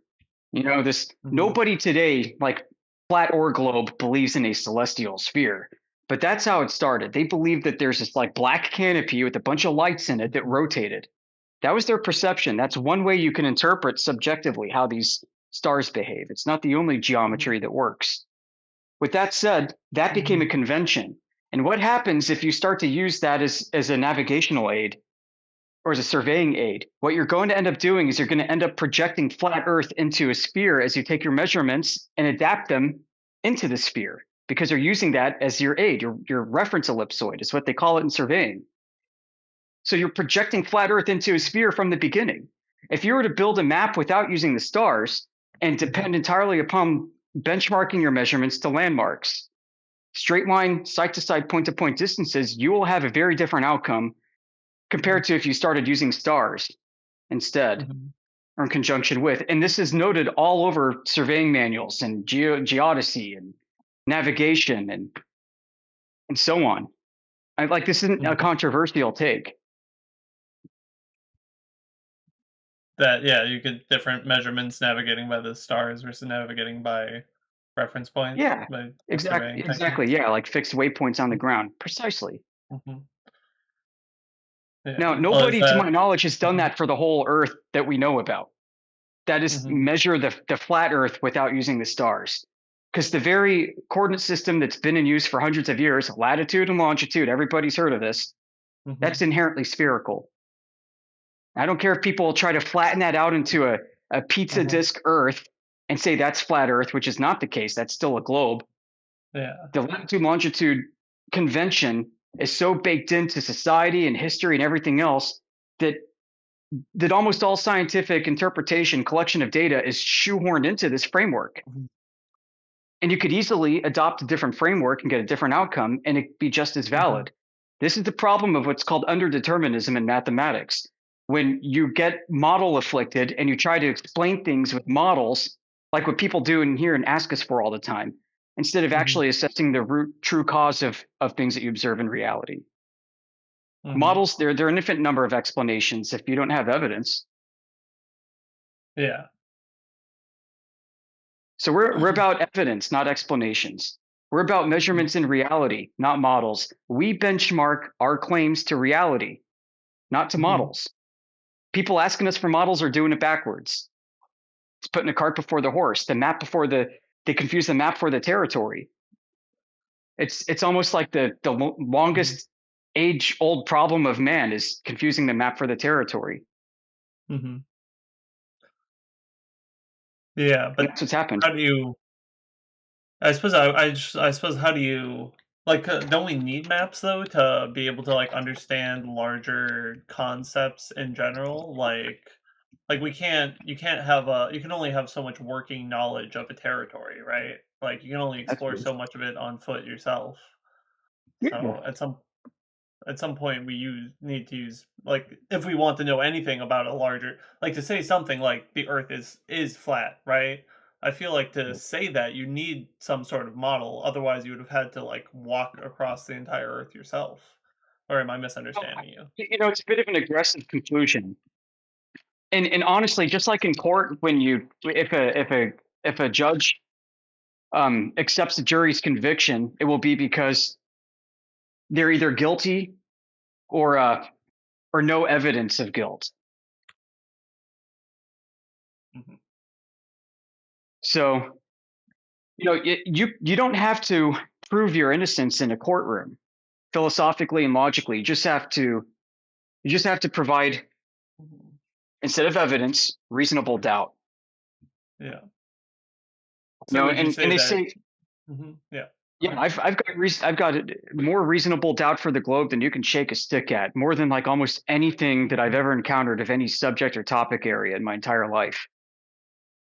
Like Earth not being a globe is probably at the top of my list of things I'm most sure about. Oh wow. Yeah. Okay. But that would that make you say then that you're not? But it's not that you're. Well, like that because that sounds like it's going the other way then, right? Because it's like reasonable doubt is like you have so much doubt of the globe, but it sounds like that's more like you're saying that there's an evidentiary case that it is. It's not that it just might not be a globe. It's like you're saying you have evidence to the like contrary, to like large degree of certainty. That's right. We do. We've got tons. And not only gathered and obtained by ourselves and our community and those that we like to associate with, but even out in the wild world, you're going to find. I've been talking about this all morning. It seems you can go out and find academic papers, manuals from federal government, from the state governments, describing how to conduct surveys for large land projects. And they want you to use flat planar coordinates. You can find cases where surveyors keep trying to use a globe, keep trying to use spherical coordinates and spherically, geodesic distances between points of interest, and it doesn't match up to reality again and again and again and again. And that these discrepancies are resolved when they flatten the Earth and treat the Earth as a flat horizontal plane. It's not just that it's easier, but it improves accuracy. One of my favorite papers I came across not too long ago by a student of the U.S. Naval Postgraduate School discusses how he was able to improve the accuracy of unmanned aerial vehicles and their targeting, including their landing, takeoff and landing, by rendering the Earth as a flat plane and dispensing with the global coordinates. Because by using the globe, they could be off the runway just a little bit and the landing gear would crack and buckle underneath. And then by using flat planar coordinates instead of spherical ones, by using more measured reality, they're able to improve the precision of landings of these aircraft. That's just one example. Like we've got hundreds of these. I'd be interested in take a look at that paper if you have it on hand. I mean, that sounds kind of interesting to me. Yeah. Let me go dig it up real quick. I remember when I was away from my phone.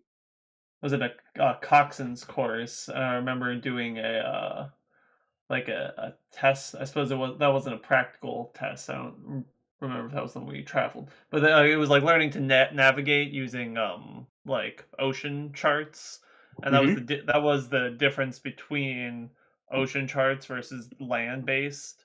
Like the degrees, like the longitude and latitude were slightly off. One of them you could use Pythagorean theorem for because it was flattened out, and the other one you couldn't. Your result would be different because I think it was the ocean one. It was using like the spherical, like the Pythagorean theorem, isn't accounting for a sphere. Oh my gosh. I posted a reference citation as well as an opinion article. Oh, I see. Yeah. Mhm.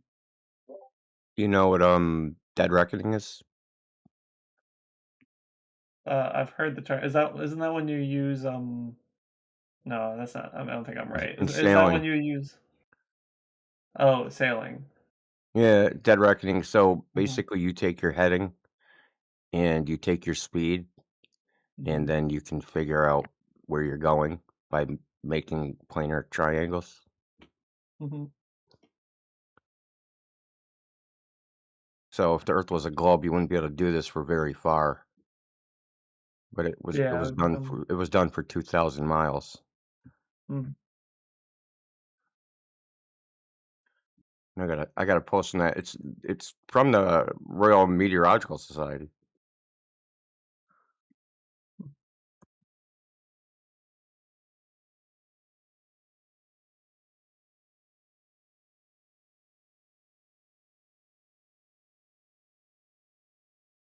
I have to make a lot of loud noise, so my voice activity is going to be limited for a bit. Yeah.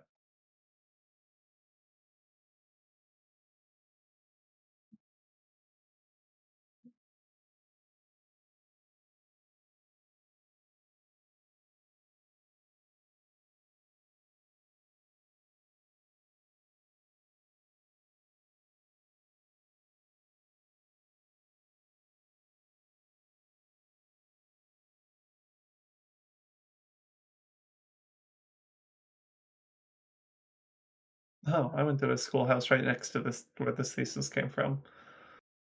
I was in Monterey for a while.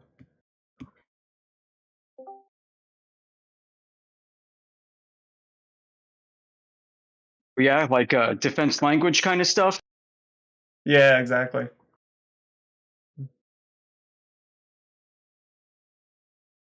They taught me Filipino.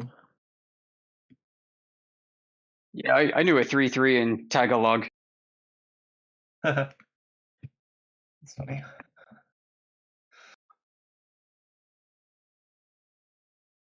Am I roboting at all? No. I'm gonna talk until y'all tell me that I'm roboting. Who's the gentleman you're talking to, Yoder? Me, Bretito? Petito? Let me ask you this, man. Mhm. If you had the opportunity to know the Earth was flat, would you want to know? Oh yeah, for sure. I mean, I say that nonchalantly, but like obviously that would destroy my whole framework for like really big questions and be very philosophically like it would probably cause a lot of problems. But like, yeah, I would want to know like. Holy shit! Is there something wrong with you? You're like the very first person to admit that. About to say, holy shit, we got a unicorn. Yeah, well, you know what? I say this man's in good company because I kind of know where he's coming from, and he knows where I'm coming from. That's Yeah, why I yeah. posed the question. We won't talk My about second DLI stories. question. Sorry. I was going to Go say, ahead, we Yoder. can save the DLI stories for a skiff. Yeah. But yeah, no, I mean, I appreciate the question because like it's gonna be like it's so easy to have like a bit of I don't know, not dishonesty, but disingenuousness creep into a conversation like this because it's like, did I come here like really being like, oh, maybe they'll have good evidence that the Earth is flat? Like, no, like that's because my presuppositions, based on like my whole life so much as like I'm gonna, I'm popping in here to hear. I mean, the last time someone was talking about, being on the back of a giant fish. So, like Yeah, that, most flat Earth the things. it's frustrating as shit, and I hate it. Yeah. But I like, I got a mean, I second try and question go for into you. these things with open minds. Like, I've got two coworkers who, like, I've been talking with them about evolution because I'm like a big fan. Like, I'm super interested in evolution, and they're creationists who, don't believe in evolution, obviously. And I love having conversations like that. And I try to come at it with an open mind. Um, but it can definitely cloud your judgment. Like I saw an article, well, a YouTube video talking about an article about giant spears and how that could be evidence for like biblical giants. And like I was immediately like, oh, he's misunderstanding the article because he's talking about the spear point being bent in terms of use. But it's like that looks like it's referring to the wrong spear. I didn't even realize that it was just different pictures of the same spear, just from different sides, so I made a totally obvious mistake just because I made negative assumptions about this like YouTube guy from because of the perspective, the starting position. So always got to be watchful of that sort of thing. That's tough. Mhm. I got a second question for you. Yeah, go ahead. Why would you want to know if the Earth is flat? Well, yeah, I mean, I think like philosophically, I think having more like knowledge, more true like facts is almost always going to be like beneficial. And it's like if it's not going to be beneficial to you or to whoever, then it's like I would want to know that it's not going to be beneficial. It's like it's a weird I mean, it's a philosophical like kind of cyclical, No, for I mean, sure. But almost. Yeah. the question was, I used that question to like pull out a little bit more from you. And I kind of got the answer that I wanted to, right? You wanted to have more knowledge. So do you understand the difference between knowledge and belief? So like knowledge is belief that aligns with reality, I suppose. No. Oh, okay. Knowledge is a direct experience, right? You've gone through the process of basically trying to isolate as much as you can so you can be Mhm. hyper specific and hyper focused, right? Mhm. That way, when you have a conversation about it, you know all the details about it with confidence, right? Mhm. A belief is just blind faith with very little or no confidence at all. Oh, you're starting to robot now.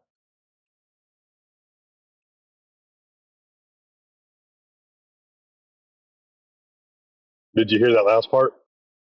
A belief is just blind faith, and then you cut out. Blind faith with uh, with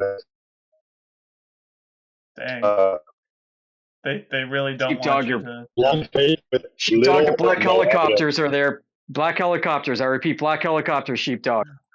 They're bagging them. They're bagging them.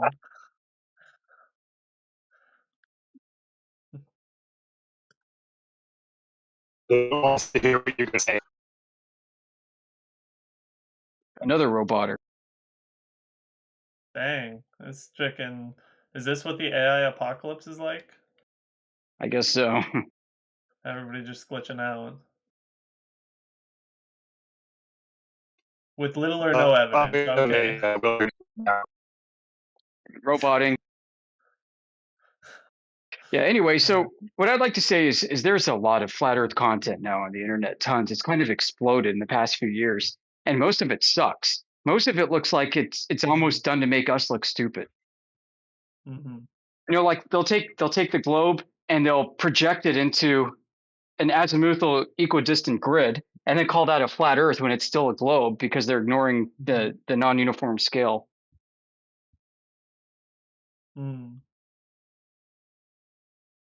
Oh, because the non-uniform scale. What do you mean by the non-uniform scale? So, with the azimuthal equidistant projection, it looks like a bicycle wheel where you have the North Pole in the center and then lines of longitude extend out radially from that center point. Yeah, and then you end up with Antarctica as a circle around the entire Earth. Yeah. So, and then you got flat earthers. They're like, oh, this is the flat Earth. And it's like, no, dude, no, that's a globe. The non-uniform scale applies because this coordinate reference grid still has two origins, just like the globe has two origins, one in the north and one in the south, which is based off of the celestial sphere. And what they've done is they've geometrically projected the second point of origin, being the south, into a gigantic ring. And so the scale allows the person using the map to still use the map as a globe because the scale accounts for the widening as you move away from the center point.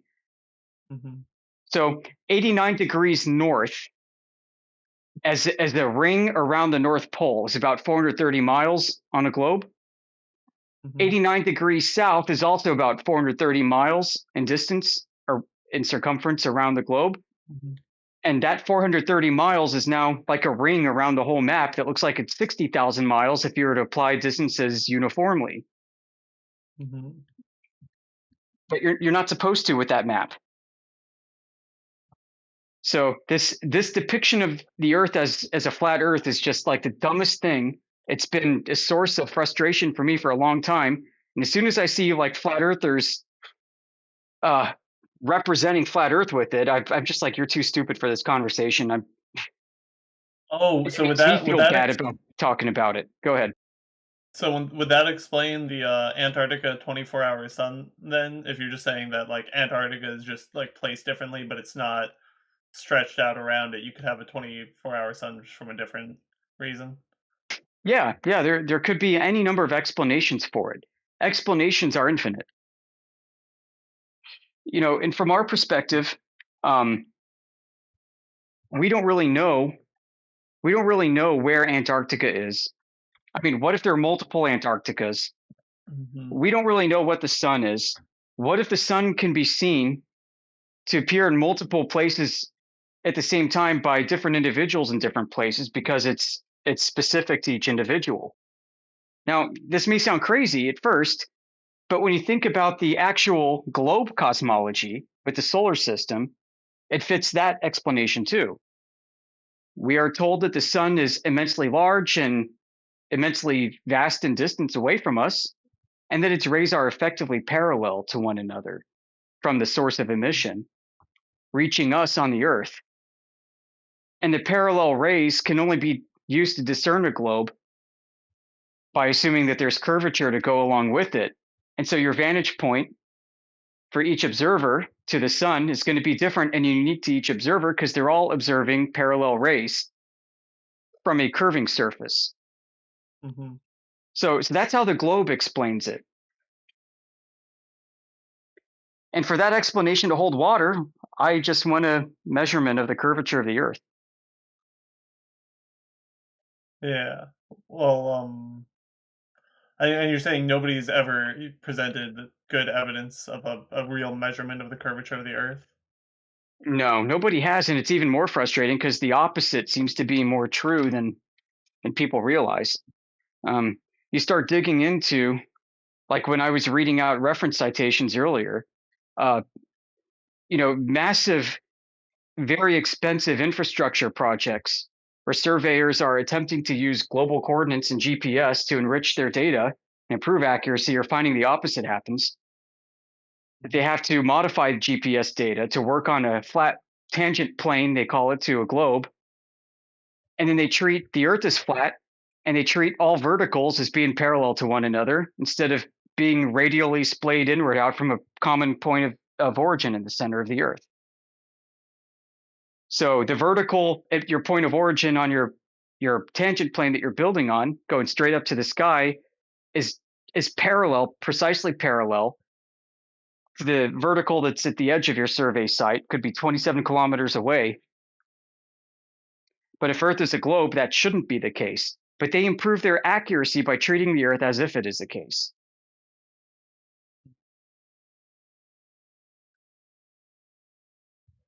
That's just one example. Like when they measured, when they built the Eurotunnel, they didn't assume a globe. They assumed it flat, and they shot laser transits across the English Channel. But and the funny thing is most of the people working on these projects, I'm going to assume, still think Earth is a globe, and they think they're justified in treating the Earth as flat because maybe they think that the globe is good enough for most cases. And I mean, I don't know. Mm-hmm. So it's just kind of weird. I mean, it almost seems like there's cognitive dissonance going on. It's been going on in a very profound way for so long.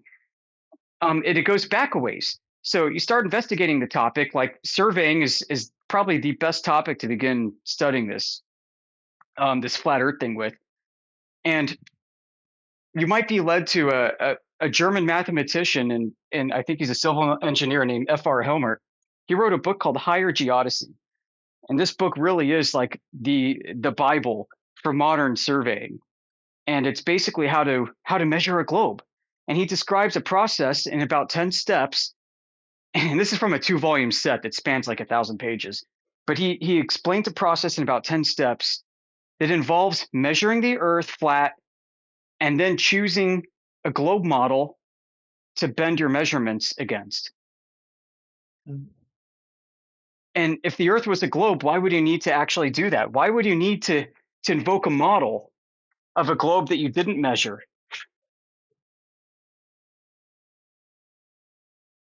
It's insane. This is actually how GPS works too, man. GPS receivers by default render a flat local tangent plane at each receiver. And each tangent plane is chained together in an ECEF, Earth-centered Earth fixed coordinate reference frame. But how could you know that? Because aren't GPS, like, isn't that all premised on the idea that there are satellites up there? So how could any of the data be reliable about, like, how could any of the what they're saying about GPS coordinates being measured, referenced towards a flat plane? How could you trust that? Like, they're actually even saying that? I mean, just how, like, if you can build a home GPS receiver and you'll see for yourself. But yeah, GPS is such a fascinating topic. I learned that so back in World War II, back before GPS, there was a worldwide network called the Loran system using radio transmission towers, and you can use those towers in direction finding in order to map your position. The Loran system was like a global network before GPS, and I guess it worked well. And the funny thing is about modern GPS, coincidentally, modern GPS alone, absent additional corrections, has the same accuracy as the ancient ground-based radio system.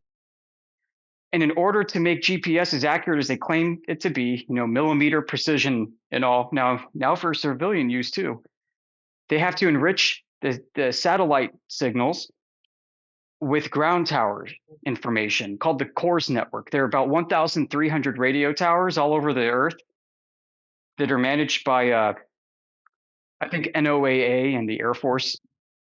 I think NASA's Deep Space Network, too, is a part of it. These ground towers are emitting wave frequencies that are used to correct and improve the accuracy of the satellite-borne transmissions. So I find that really fascinating, to be honest. What about satellite phones on mountains? Yeah, I don't know. I mean, there very likely is wonderfully technologically advanced overhead architecture up there, and it's using technology that we may not really know about because nobody really understands it or has access to it. The idea that you can put up a piece of junk in a rocket and have it self-orbit is quite basic compared to the kinds of things you can read about that's openly available to you to read in NASA's technical reports server. because they describe a plasma environment up there. And they're using like magnetic braking and accelerating technologies, electrodynamic tethers and thrusters and all kinds of crazy shit. You got a guy who invented a whole field of science called magnetohydrodynamics named Hannes Alfvén from Sweden. He was a NASA scientist. And Hannes Alfvén, during a seminal speech he gave to the worldwide scientific community regarding plasma physics, he said that all you idiots who think that Einstein's relativity and gravity is really what's governing the scale of the universe out there above our heads, you guys are all mistaken. That I would not trust like the Hubble Space Telescope data to any of you morons. I would rather give all of this scientifically, obtained data to physicists who study like circuit theory, electrical engineers, plasma physicists, and so on, because 99% of what exists above our heads is a plasma environment. Are you saying that GPS is using technology that is not given to the public? Oh, yeah, I did say that, and that's absolutely true. There's the ground segment. It's managed by the U.S. Air Force out of Schriever Air Force Base in Colorado. You will never get to go there. Available to the public. I mean, now you know about it. Huh? You think they're using technology that you wouldn't know about? Yeah, why not? Okay. Yeah, why not? I mean, we can't verify any of it. They encrypt and classify their backhaul to their network. I mean, what technology is that? I don't know.